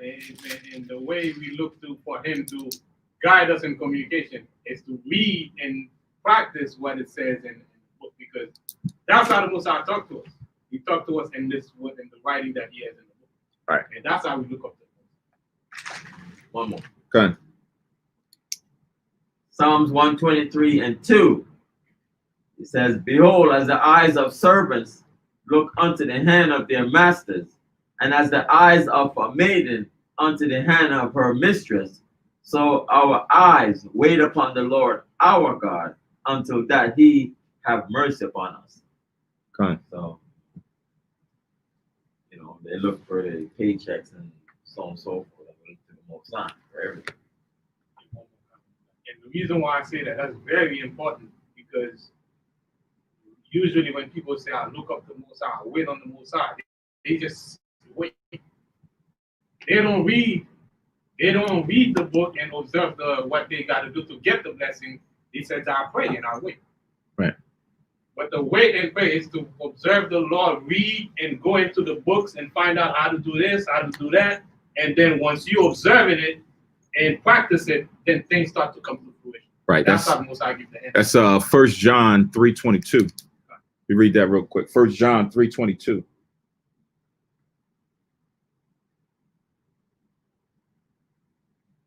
First John chapter 3, verse 42 22.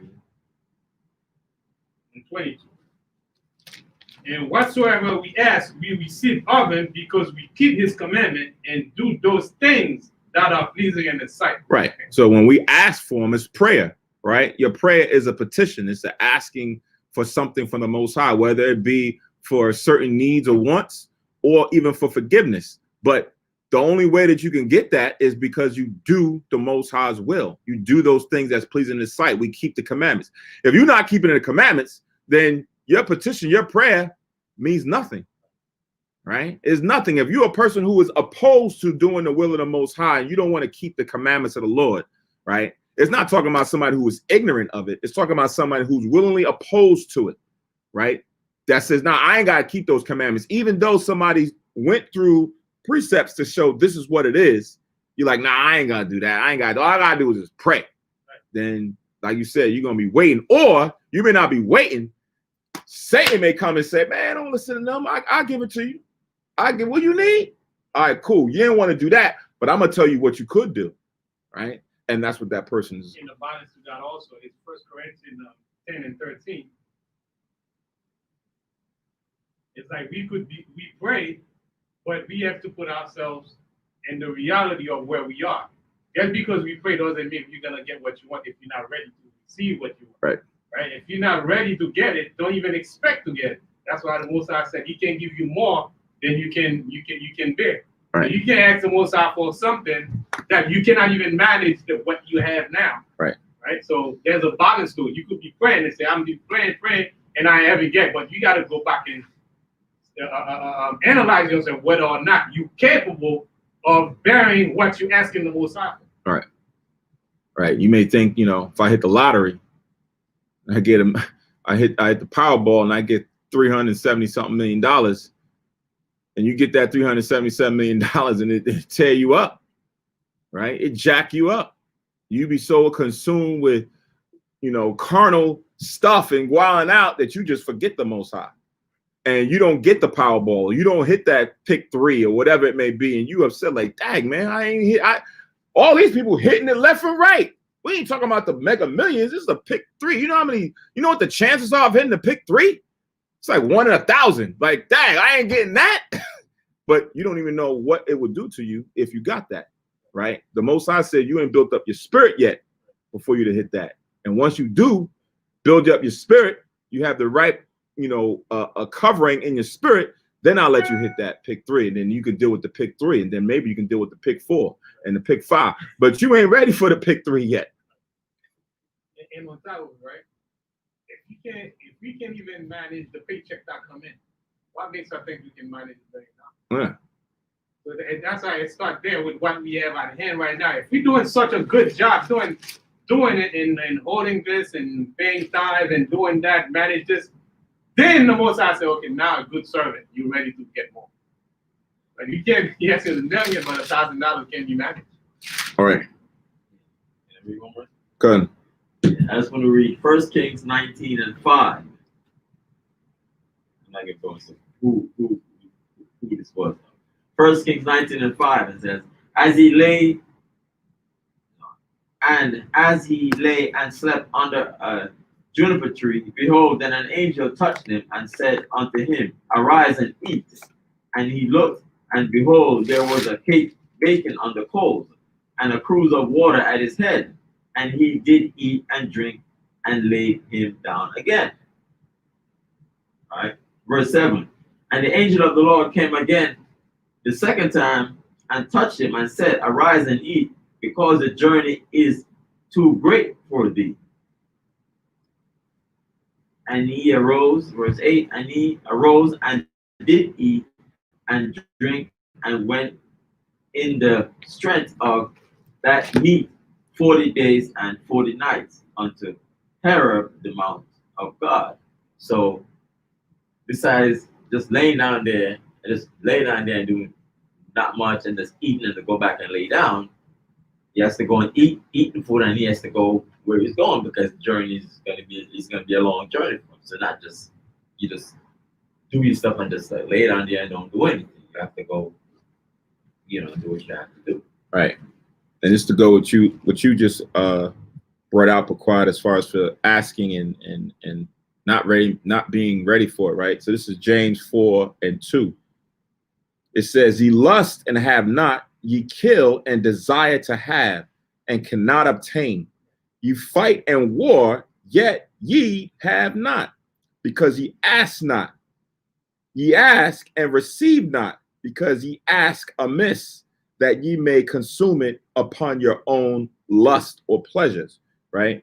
So you have some people who go through all these different types of things and still haven't received what it is that they're looking for.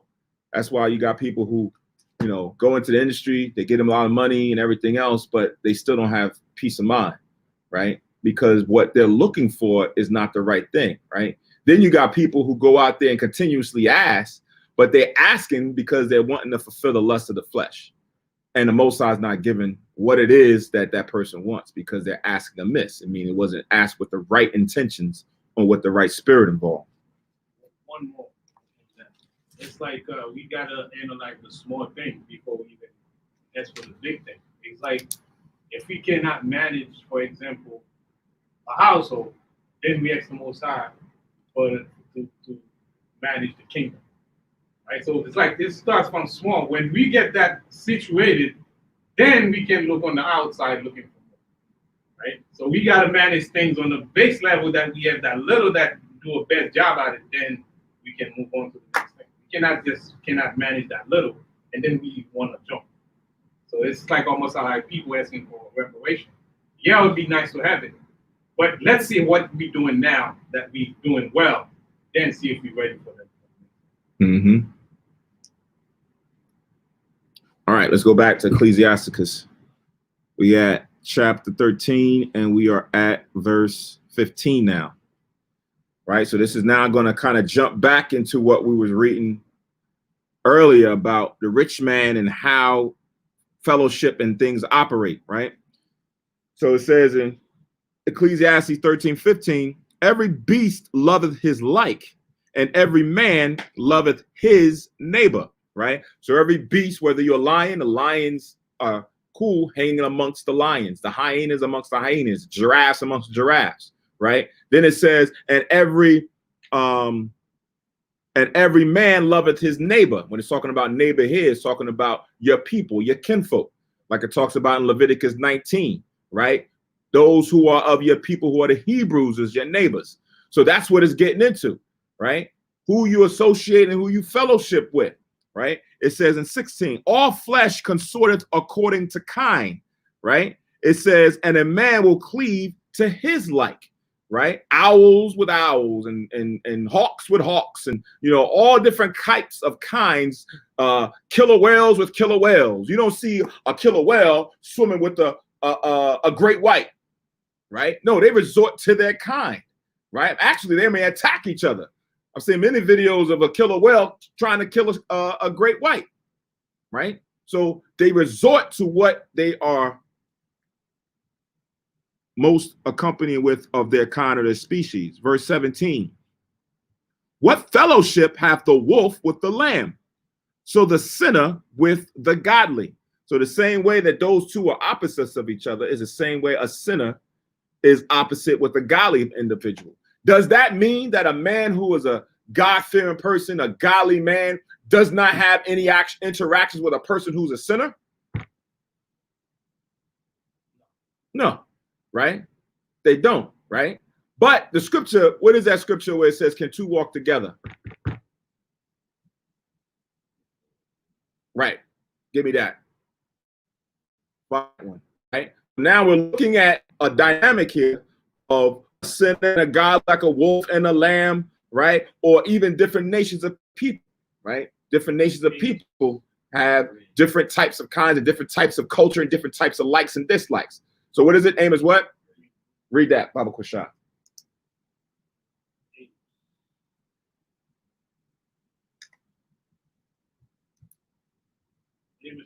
3, and verse 3 reads, can two walk together except they be agreed? Right. So now it says, can two walk together unless they be agreed? Right. It's not talking about just being an acquaintance. In our lingo, when we in my environment, we used to always say, listen, take this walk with me. Right. And we knew we was talking about taking a literal walk. But on that walk, what I was doing or what the other person was doing is, now I'm going to bring you into my world. I got certain things that I want you to understand about me. So now you know when you with me, this is what I'm about. Right. And you'll have some people who will say, listen, I'm going through so much. I need somebody to take this walk with me, meaning help me on this journey. Right. So that walk can mean different things depending on the context and the situation. But now when it says, can two walk together lest they be agreed, meaning they're going together on a journey. The same way I said, you don't see a killer whale swimming through the oceans and the seas along with the great white. They're swimming together, like walking together, but they're not in agreement. They're not of the same kind. He's going to turn and want to attack this guy or cause harm on this guy or cause him to now fall into his zone. So you got to be cognizant of who you walking with, not just some random walk, right? It's not like a literal person just walking down the street and they're walking beside you. You don't know who they is and you cross the street. No, it's not talking about that. It's just talking about being of the same mind, right? If you're on two different wavelengths, it's going to be difficult for you guys to consort together. 2 Corinthians chapter 6 and 14.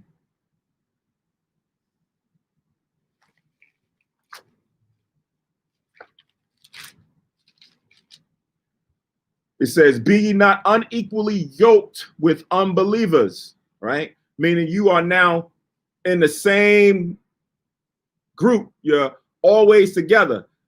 But it says, if this person is a sinner, then you are unequally yoked. Y'all not of the same balance, right? It says, be ye not unequally yoked with unbelievers, for what fellowship have righteousness with unrighteousness, and what communion have light with darkness? And what concord have Christ with Belial? Or what part hath he that believed with an infidel, right? And what agreement have the temple of God with idols? For ye are the temple of the living power, as power have said, I will dwell in them and walk in them, and I will be their power, and they shall be my people, right? So the Most High is not literally walking inside of your whole body, but he means as you now go about your daily journeys and you go about your daily experiences, the Most High is there with you as much as you keep his principles, as much as you follow his commandments, right? He will guide you. He will allow wisdom to direct your paths. But once you go against the Most High, he'll leave you alone, right? But as long as you're there, the Lord can protect you. It says in Proverbs 11 and 8, it says, the righteous is delivered out of trouble. So if you with the Most High, he'll protect you. He's like, you know what? It's some trouble that's about to break out. I'm going to get him or her out of this situation, right? But the wicked one, I'm going to let them walk right into it, right? It says, and the wicked cometh in his steed. So where you were standing or where you are now physically at that location and place, the Most High can cause you, pause everything, cause you to escape and get out of there with no care in the world. You didn't know what was going on. And as you left, somebody else, a wicked one, now comes into your steed and now receive of that evil deed that was going to happen. That's how the Most High walk with you. But now if you with a sinner who's now causing you to do the same thing, the Most High going to leave you because you're not equally yoked with someone who should be on your level. Like Luke 5:32, just to bring the balance to what we're bringing out to. Like Yahushua was sent to sinners so that people don't have the conception that the one conception that you got to stay away from sinners altogether. Right. So what's that? Luke 5:22. Read that. Luke 5 and verse 22. Read.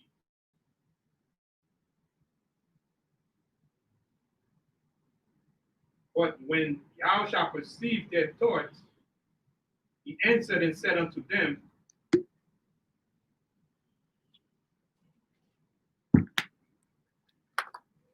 Is that it? Part 32. Part 30. Luke 5:32.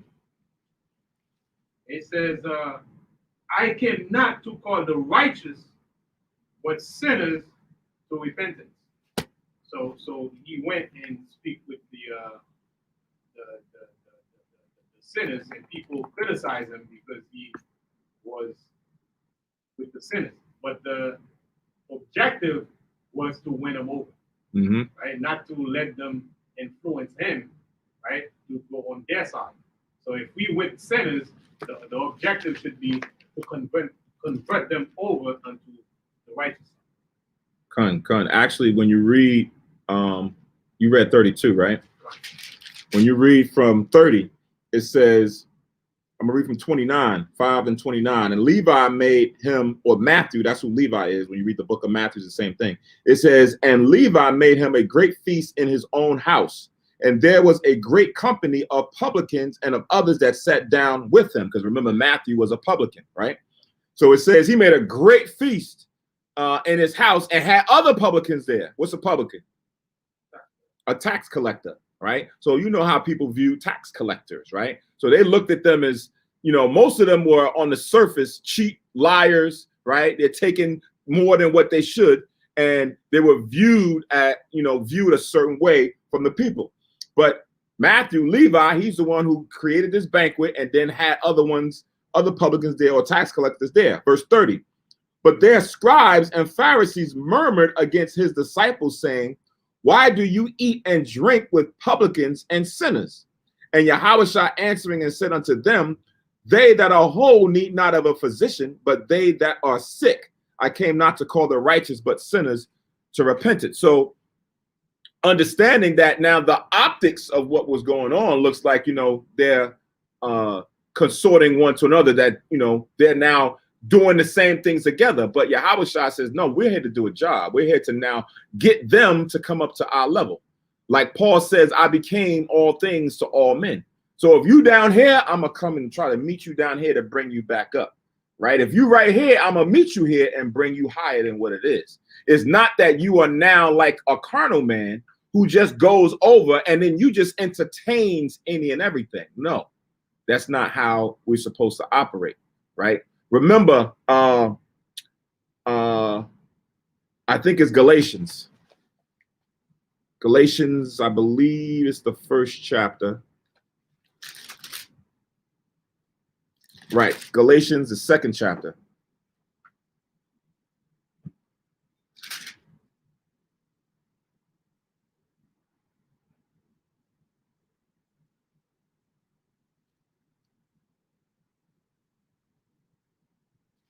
So it says in Galatians chapter 2 and verse 11, all right?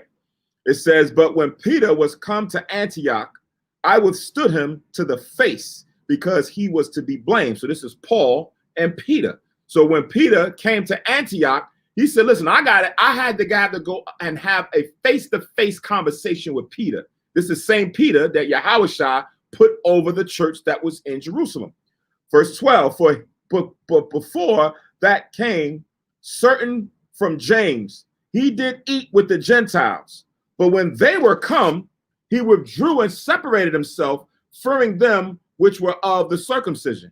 So James and them was in Jerusalem, and Peter would go and commune with the Gentiles, Israelites who was in a Gentile frame of mind. He'd go and sit and, do his normal thing. But when James and them came, he separated himself. Now he didn't go over there no more, right? Paul knew this. So Paul was like, hold on, this looks phony, right? Verse 13, and the other Jews disassembled likewise with him, insomuch that Barnabas also was carried away with their dissimulation. So now you got a lot of people following who? Peter. So when Peter did that, then the other ones that was there, they did the same thing, even Barnabas. Verse 14, but when I saw that they walked not uprightly according to the truth of the gospel, so now they could have been with these Gentiles or going and sitting.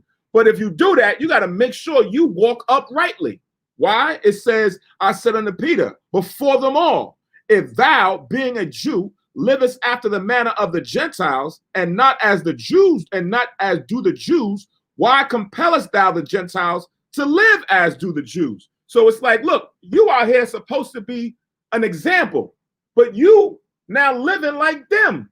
But your position was to come out here and teach them that they should follow after our tradition. What's the point if you're going to be out here doing that? So when Paul came, Paul checked him in front of everybody, right? Showing you that in this walk, even Peter, who was established and set up by Yahushua, he still was with flaw, right? So ain't no man, I don't care what camp or what person or what figure is out there.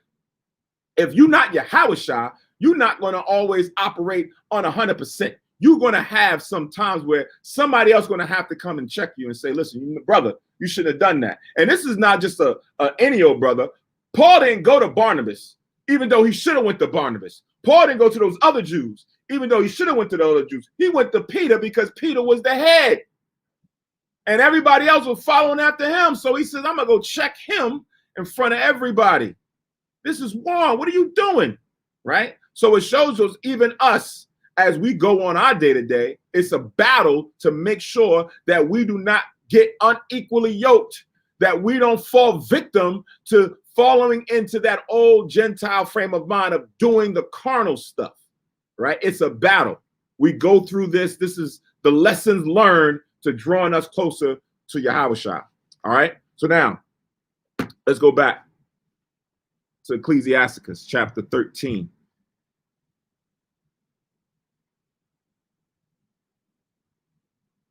And I left off with verse 17. Pardon me, I read it again. It says, what fellowship have the wolf with the lamb, so the sinner with the godly? What agreement is there between the hyena and the dog? And what peace between the rich and the poor, right? So again, it's now going through all these things and now comes right back to the dynamic of what we see established in society with a rich man and a poor man, right? It says, as the wild ass is the lion's prey in the wilderness, so the rich eat up the poor, right? So they are prey for the poor, right? A lot of what rich people have done in order to attain their wealth, guess where they get it from? From the poor, right? They go and rape and abuse and misuse the poor to attain those riches. Look at some of your major companies and corporations that's in the world right now. A lot of them have done what? They've taken their company, their corporation, and said, we're going to go to a third world country. For the labor that at one point we was paying, our own people here in America, maybe $15 or $10 an hour. I want more money. So what I'm going to do, I'm going to go down here to this third world country in India somewhere, and I'm going to pay them $2 an hour. They probably look at that as, that's good money. But I'm really, because I really was paying 10. The same work was worth 10, but I'm going to give you 2, or I'm going to give you $1. Some will even take it even further than that. They'll say, look, forget going somewhere and paying them.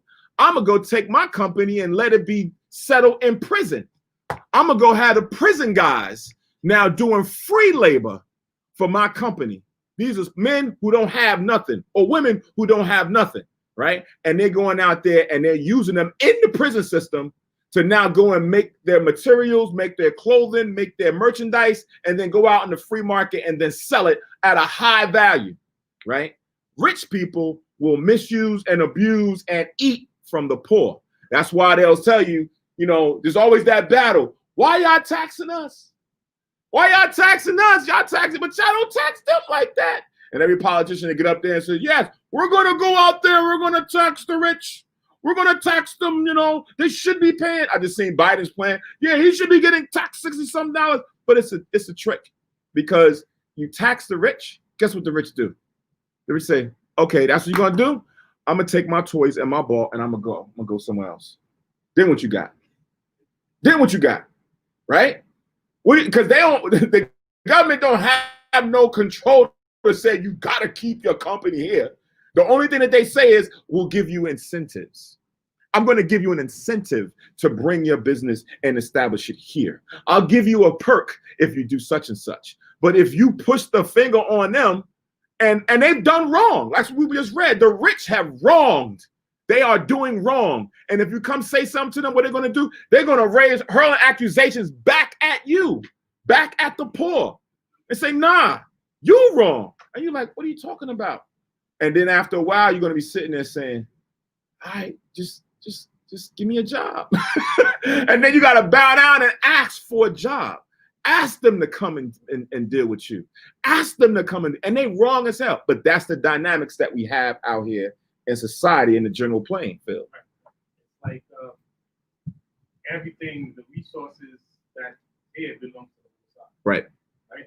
From the beginning, all the resources that the wicked has is our resources transferred to them. Mm-hmm.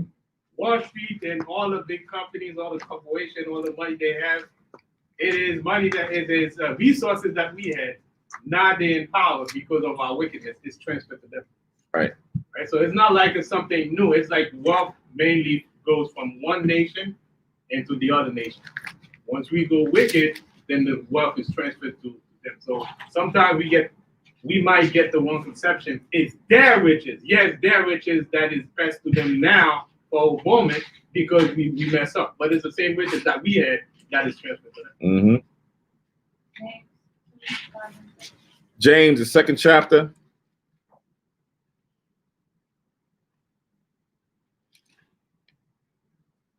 And I was going to go here at one point. So come. So this is James chapter 2. Actually, because I was going to go ahead. This is to the point, but I'm going to start up further. James 2:1.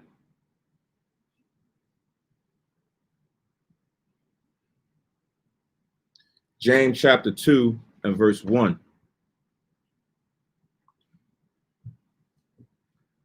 So it says, my brethren, have not the faith of the Lord Jesus Christ, the Lord of glory, with respect of persons, meaning don't walk this walk and have respect unto individuals based on what they have or don't have, right? It says, for if there come unto your assembly a man with a gold ring and goodly apparel, and there come in also a poor man in vile raiment. So this doesn't even have to be somebody who's wealthy. This just has to be someone who has a little bit going for himself. And then you compare it to somebody who does not, right? Who have on vile raiment or clothing that's just, detestable, right? It says, and ye have respect to him that weareth the gay clothing, meaning nice clothing. That's what one of the definitions of gay means. It's nice, appealing apparel, right? Weareth the gay clothing, and say unto him, sit thou here in a good place, and say to the poor, stand thou there, or sit here under my footstool, right? So you treat them based on appearance, and you give this guy honor and glory and esteem just on his wealth or what he has. And then you have this individual now standing in a corner somewhere, or you misusing him, using him as a footstool. It says, are ye not then partial in yourselves and are become judges of evil things? If you think like that, right? These two men haven't said or done anything. You've already made it how you want to treat them based on the outer appearance. Verse 5, hearken, my beloved brethren, have not God chosen the poor of this world rich in faith and heirs of the kingdom, which he hath promised to them that love him? So when you look at it on a different dynamic, this man may have carnal riches, but that man had spiritual riches. Which one are you valuing? The Most High is valuing the spiritual riches in faith to keep his will. You are now focusing on the materialistic things that he has or what he can get for you, right? It says, but ye have despised the poor. Do not rich men oppress you and draw you before the judgment seats? Do not they blaspheme that worship thy name, by the which ye are called? If you fulfill the royal law according to the scripture, thou shalt love thy neighbor or thy brother as thyself, ye do well. But if ye have respect to persons, ye commit sin and are convinced of the law as transgressors, right? So with all of this, we got to make sure that we don't fall victim, because this is to the brethren, right? This is to the brothers that's in the church. The majority of the masses is out there, they're going to act the way they're going to act. But we should not do that. That's why it's reminded, don't the rich men oppress you? Don't they blaspheme your name and what you stand for? Because you may have some brother who might be, have something going for himself, but others are still going to blaspheme against you because of the riches that you have in your spirit and your heart. That's what they're going to detest. So make sure that you don't fall into that same worldly mindset of how you judge individuals by quickly making a rash judgment decision based on what somebody appears to have or don't have. Make sure you do everything based on the spirit and on righteous judgment, right? So that was a good precept to pull. So that was James chapter 2, verses 1, and I read all the way down to 9.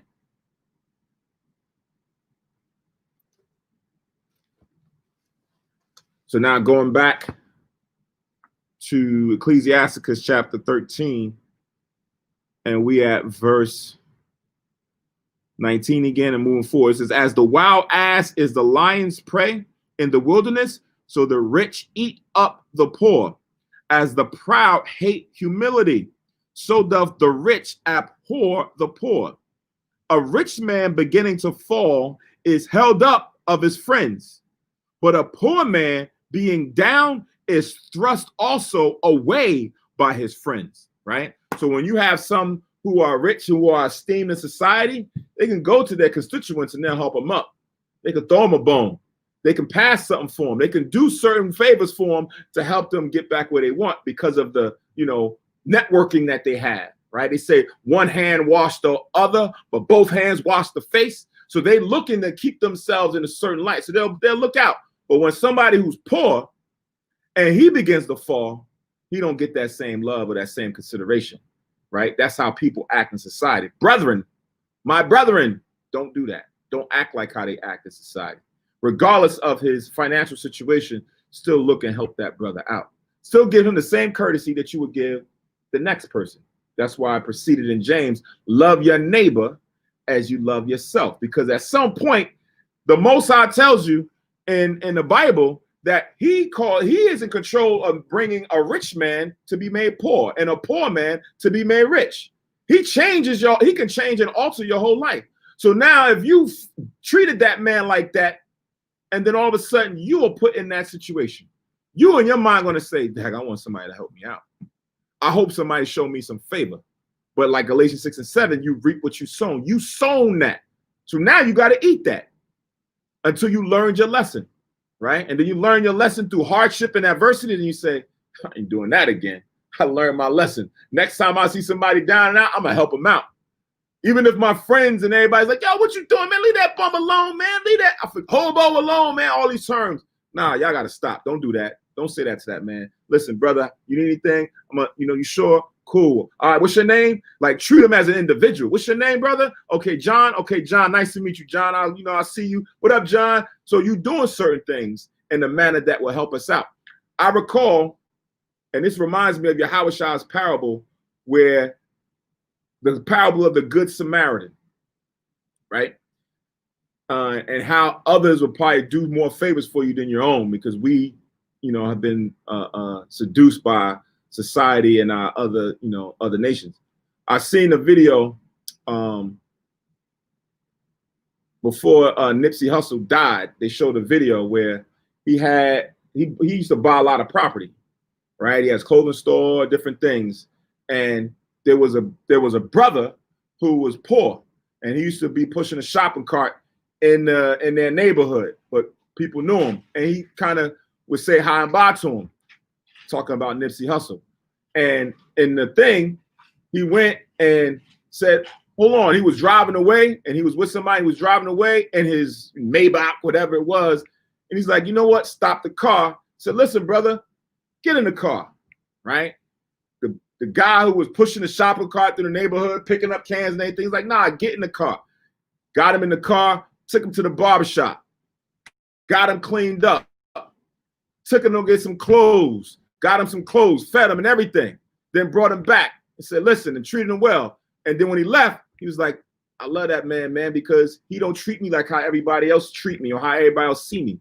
And I watched it and I was like, that's what Yahweh Shah the Most High wants us to exemplify within our own nation consistently, right? Now, you may see others do that. You'll see sometimes more of the nations will look at, help us out when we down and out. They'll come in our neighborhoods and they'll do certain things.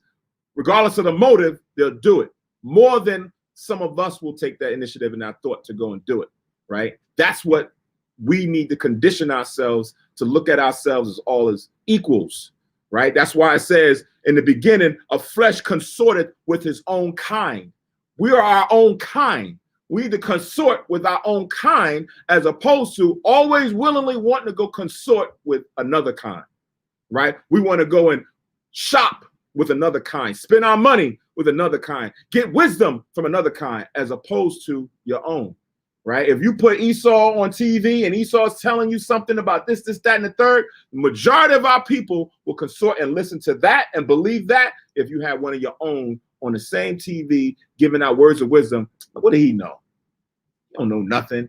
Or they'll marginalize you. Nah, we got to be able to see the spirit involved and understand that the way the Lord has created certain dynamics causes for us to treat each other with that same equality and morality as opposed to putting it on class. It says, you got this and I don't have that. That way, you know, that's how they operate out there. We shouldn't do that. Like when you get verse 19, it says the wild donkey, right? Mm-hmm. It's pretty much is reduced by a lion as lunch. Right. Regardless of how big it is, yeah, you reduce it, you see lunch. It's the same way the typical rich people in the world, they see other people, especially us, as lunch. They reduce it to lunch. Mm-hmm. So don't think you can have a company with them and thinking you're gonna vibe with them. Always having a conviction, they see you as lunch. Right. You're a commodity. Right. You can be bought and sold. Right. That's what they had in Revelations, right? Revelations, was it Revelations chapter 18? Revelations chapter 18 and verse 11.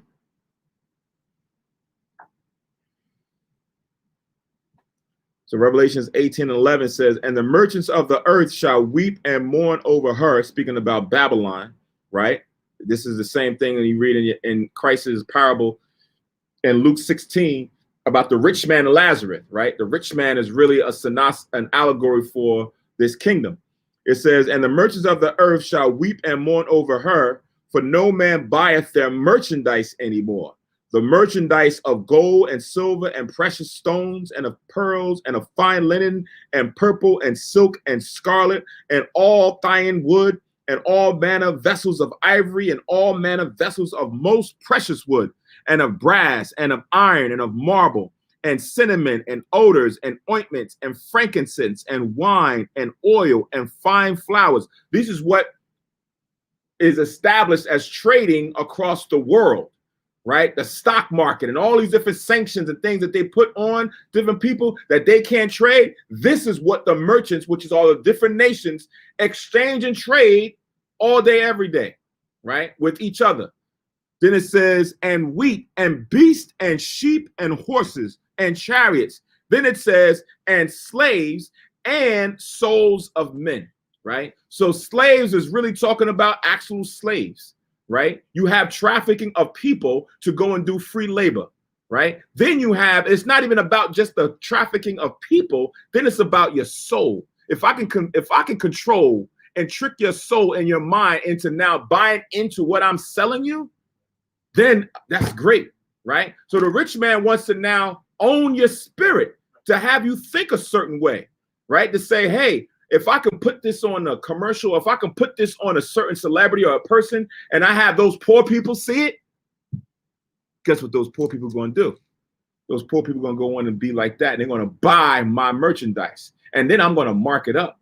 And I'm going to make it at a high value. And I'm going to even take more of the little crumbs that they got and make myself even more rich, right? That is the concept of how they operate. And it's very calculated. Like Satan's tactics of how to now capture the souls of men, you know, is we sit on the surface. go to the movie theater, you're sitting for the movie to start. They do what? They say, we tactfully put up popcorn and condiments. And then people say, oh, yeah, I want that. Can you go give me that with the chips and with the nachos? And it's like, yeah, I do. I need some. I need more butter. Let me run out there and run one get. So then you are now in your brain, it just flashed all this stuff at you to cause you to go and follow what their agenda was. That's surface tempting. There's others that are done that you don't even realize that they're doing to capture your soul. Most people don't even see that it's there. And if you're not observant, like it said in the previous verse, in verse 13, observe and take good heed, you're going to be missing a lot of things. It's going to fly right by you and right into your mental gut, and you're going to be eating it and then realize what you just ate. Like right here, and when it says your soul, trading your soul is pretty much fully what makes you. Mm-hmm. Your thought, which is your mind, your will, and your emotion, get you engaged. So once your will, your emotion is trapped in it, that's it, your soul is gone. Yep. I didn't realize that's what it meant. Yeah. Right. Revelation. That was Revelation chapter 18. I started at 11 and I read to 13. All right. So going back to Ecclesiasticus chapter 13, and we are at 21. A rich man beginning to fall is held up of his friends, but a poor man being down is thrust away by his friends. When a rich man is fallen, he hath many helpers. He speaketh things not to be spoken, and yet men justify him. The poor man slipped, and yet they rebuked him too. He spake wisely and could have no place. So this rich man, when he falls, he go out there and say things that are slanderous, and nobody say nothing to him. That's why I was watching the news last night. It was like, yeah, why aren't these Republicans standing up and saying such and such to him? Come on now. These are his friends. These are his friends. These are his rich constituents that are now also going to be made rich, possibly later on, even when he's out of office. So you're not going to say nothing. But a wise man can come up in the midst of them and speak wisdom. They ain't got no place for him. Listen, get him out of here. Who is this guy? Get him out of here. Where he come from, right? They don't care about the wisdom. That's the dynamic of how we are now in the midst of this world or this society as the sheep that now have to navigate. It's like the whole political game is a game of interest. So they won't say anything because they have their interest in it, one way or the other. Mm-hmm. They're not gonna jeopardize their interest for one man.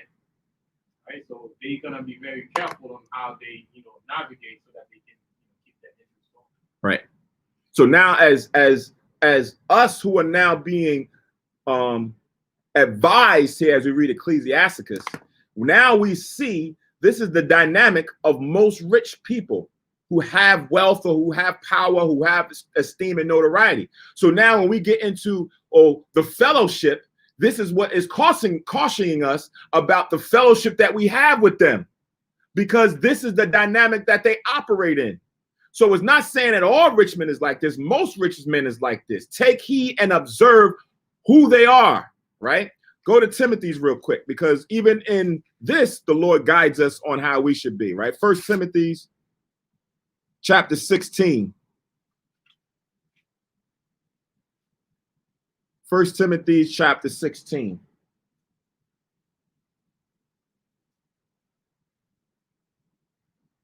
Not 16, chapter 6. There is no 16. 1 Timothy chapter 6 and verse 17.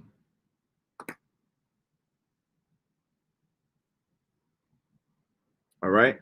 So 1 Timothy chapter 6 and 17, it says, charge them that are rich in this world. So now you may have a disciple, you may have a brother or a sister who is rich, who's now already established and has some form of property and wealth and resources.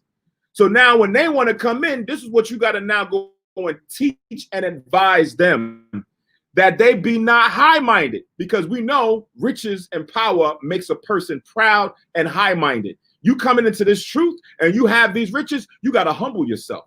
You got to be meek, right? They can't be high-minded like they was in the world. It says, nor trust in uncertain riches, meaning they can't put their trust in what they got in the bank.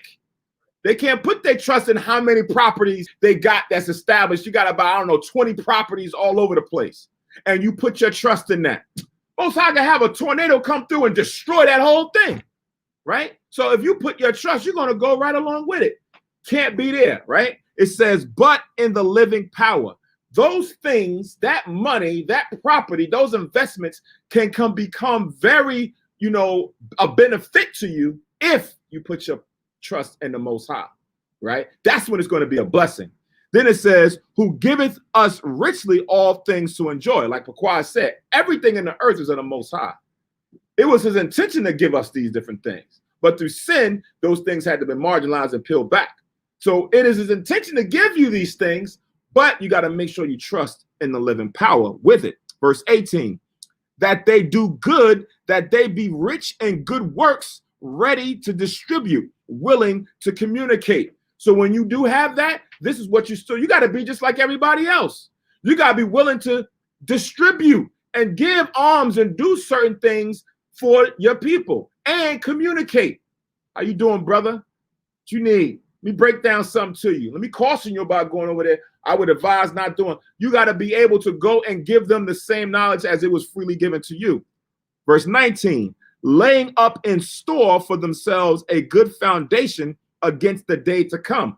Laying up in store your good works, not laying up in store mad money in the bank, right? You worrying about now you had $1 million, you're trying to get 2 million and 3 million, you're trying to lay up a whole bunch. Most of the rich in society, that's the game. First it was, I'm trying to get to 1 million. Then it was 10. Then it was 100. Then it was 5. Then it became, listen, I'm trying to become the first billionaire, right? Everybody was the race of who could be the billionaire. Now it's I'm trying to get 5 and 10. That's what they're worrying about, laying up and storing up. But no treasures in the heavens with Yahweh Shai the Most High to lay up a foundation for the days to come. Because the days to come, your money can't save you. Your money ain't going to get you out of the jam, right? When the supermarkets, right now probably putting another lockdown in place. And we remember in the summertime when that happened, I remember seeing somebody stand out front of the supermarket clocking toilet paper. He was selling toilet paper. He had a whole bag and he was selling 1 roll of toilet paper. People was coming up and buying it. That's how bad it was, right? But when you go in there, you can have a whole bunch of money in your pockets and you go in the store and ain't nothing on the shelf. What are you going to do? What are you going to do? Right? There's certain situations that you can be in where having money or fame or notoriety brings you just down to the same level as everybody else, right? Sure, somebody can say, yeah, he can go out and go to the head company and pay off a company and say, hey, send that trailer over here. You're going to make $10,000. I'll give you $30,000. You send it to me. Sure, they can do that. But even then, the Most High can still take everything that you just received or take what it away. Then what is it worth? Your good works, your alms, is what's going to save you in the end, right? Those deeds is what's going to save you. Remember Tobit, when he lost his job, what happened? He lost his job, but he did a whole bunch of good works. And what happened? His community helped him. His community fed him, right? And his wife had to remind him, listen, what happened to all your good deeds? Why are you upset? Why are you upset at now reciprocating what you put out there? This is what's going to sustain you in the last day. In verse 19, the laying up in store, right? Right. It's like, and it's pretty much when we rich in this world practice good resource management lawfully according to Scripture. Right. When it is being distributed according to Scripture, that's the works, that's the good works that is being done. That's gonna save you, like a wisdom and knowledge shall be the stability of that time. Right? So good works right here is lawful management of the resources that you have that you're gonna distribute. You're gonna distribute with giving people the understanding of the Most High, how to keep the law. I'm giving this to you.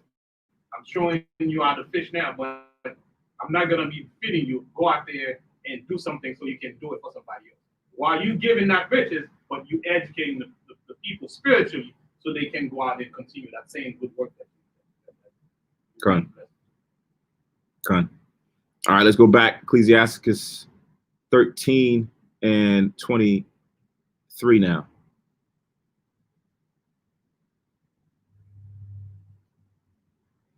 It says, when a rich man speaketh, every man holdeth his tongue. And look, what he saith, they extol it to the clouds. But if the poor man speak, they say, what fellow is this? And if he stumble, they will help to overthrow him, right? So, this is kind of, ethos where the person's reputation precedes them and everything that they say or do, no one can see no wrong in it. But now somebody who is lowly esteemed, once he stumble at or trip up in something, they're going to be quick to point it out and cast him out to the wolves because of his status. It says 24, riches are good unto him that have no sin, and poverty is evil in the mouth of the ungodly, right? So you have both dynamics where riches is good unto him that is have no sin or his least accompanied with sin, right? Because like Quad just brought out, they're going to be able to do good things with what they have, to be able to deal with the resources to distribute, like we just read in Timothy. And it says, and poverty is evil in the mouth of the ungodly. So somebody who's ungodly and then they receive poverty, like poverty comes on them, they're going to be cursing out the Most High. They're going to be saying all kind of abominable and wicked things because of their situation. As opposed to a godly man who falls into poverty, what they would still fall on the side of caution to never disrespect the Most High, like Job did, right? Job lost his family, Job lost his riches, and he never went to go and step out to go curse the Most High. An ungodly person, like his friends, curse the Most High. What are you doing, man? Don't follow that power no more. Look what he got you. Nah, that's kind of what we always have to keep a balance of. Whatever situation we in, never forget the Lord. 25. Go ahead. Proverbs 13 and 22. Proverbs chapter 13 and verse 22. Right, and it reads, a good man liveth in inheritance to his children's children, and the wealth of the sinners is laid up for the just. So let's say the rich people who are not righteous, they pretty much sinning. So their wealth will be transferred to the just. So it's mismanagement on one hand, it's going to be transferred. The same way we mismanage what the Most High put in our hand, now it's transferred to the wicked. Right. Exactly. Verse 25. The heart of a man changeth his countenance, whether it be for good or evil, and a merry heart maketh a cheerful countenance. So you can just, sometimes they say you wear your heart on your sleeve, right? You can just see it in a person's face when he or she is looking to do something wrong, or you can just see it in his face when that person is just happy, they say, oh, you glowing. Or they said, dang, something wrong with you? What's going on? Because you could see it in their countenance or their look. Verse 26, a cheerful countenance is a token of a heart that is in prosperity, and the finding out of parables is a wearisome labor of the mind, right? So, again, it's just reiterating, when you're in a cheerful space, your countenance is going to reflect that. But then it goes into something a little bit more deep as it pertains, and the finding out of parables is a wearisome labor of the mind, right? So now to start going into breakdowns and starting to get into precepts and things of that nature, that takes time. It takes patience, right? So you gotta, somebody, how somebody looks and they in deep thought, like, what you thinking about? Because you can see it in their face that they thinking, they trying to consider certain things. That's kind of how a person who's trying to get through and understand some of these secrets and parables and mysteries that the Most High has. And sometimes it'll also alter your face. It'll alter your countenance when you are now receiving a lot of this knowledge, right? In Ecclesiastes, the first chapter,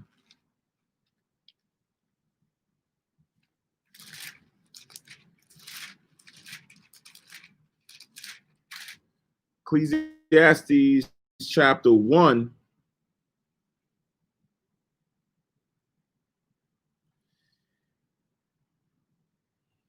I'm going to read from 17.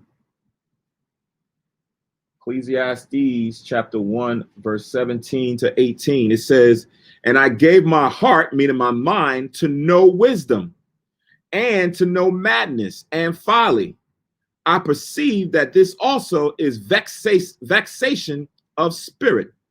For in much wisdom is much grief, and he that increaseth knowledge increaseth sorrow, right? So when you start really going into the understanding, you search of your history and you search of, you know, the cause and the effects of certain things and the minds and the hearts of men and what caused them to do certain things, it'll affect you. Because on one hand, you realize how you contributed to it, what things you've done in your lifetime and how you was now fitting into the folly and madness. And now what that outcome and what it has done to you or us as a people, it now can make you a bit sorrowful when you see it continuously happening day to day.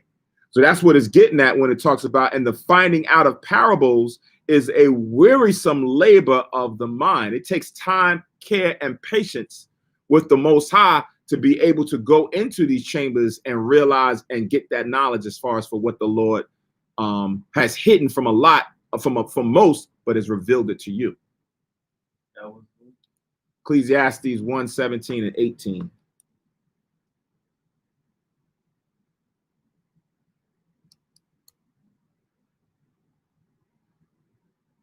All right, so that concludes the 13th chapter.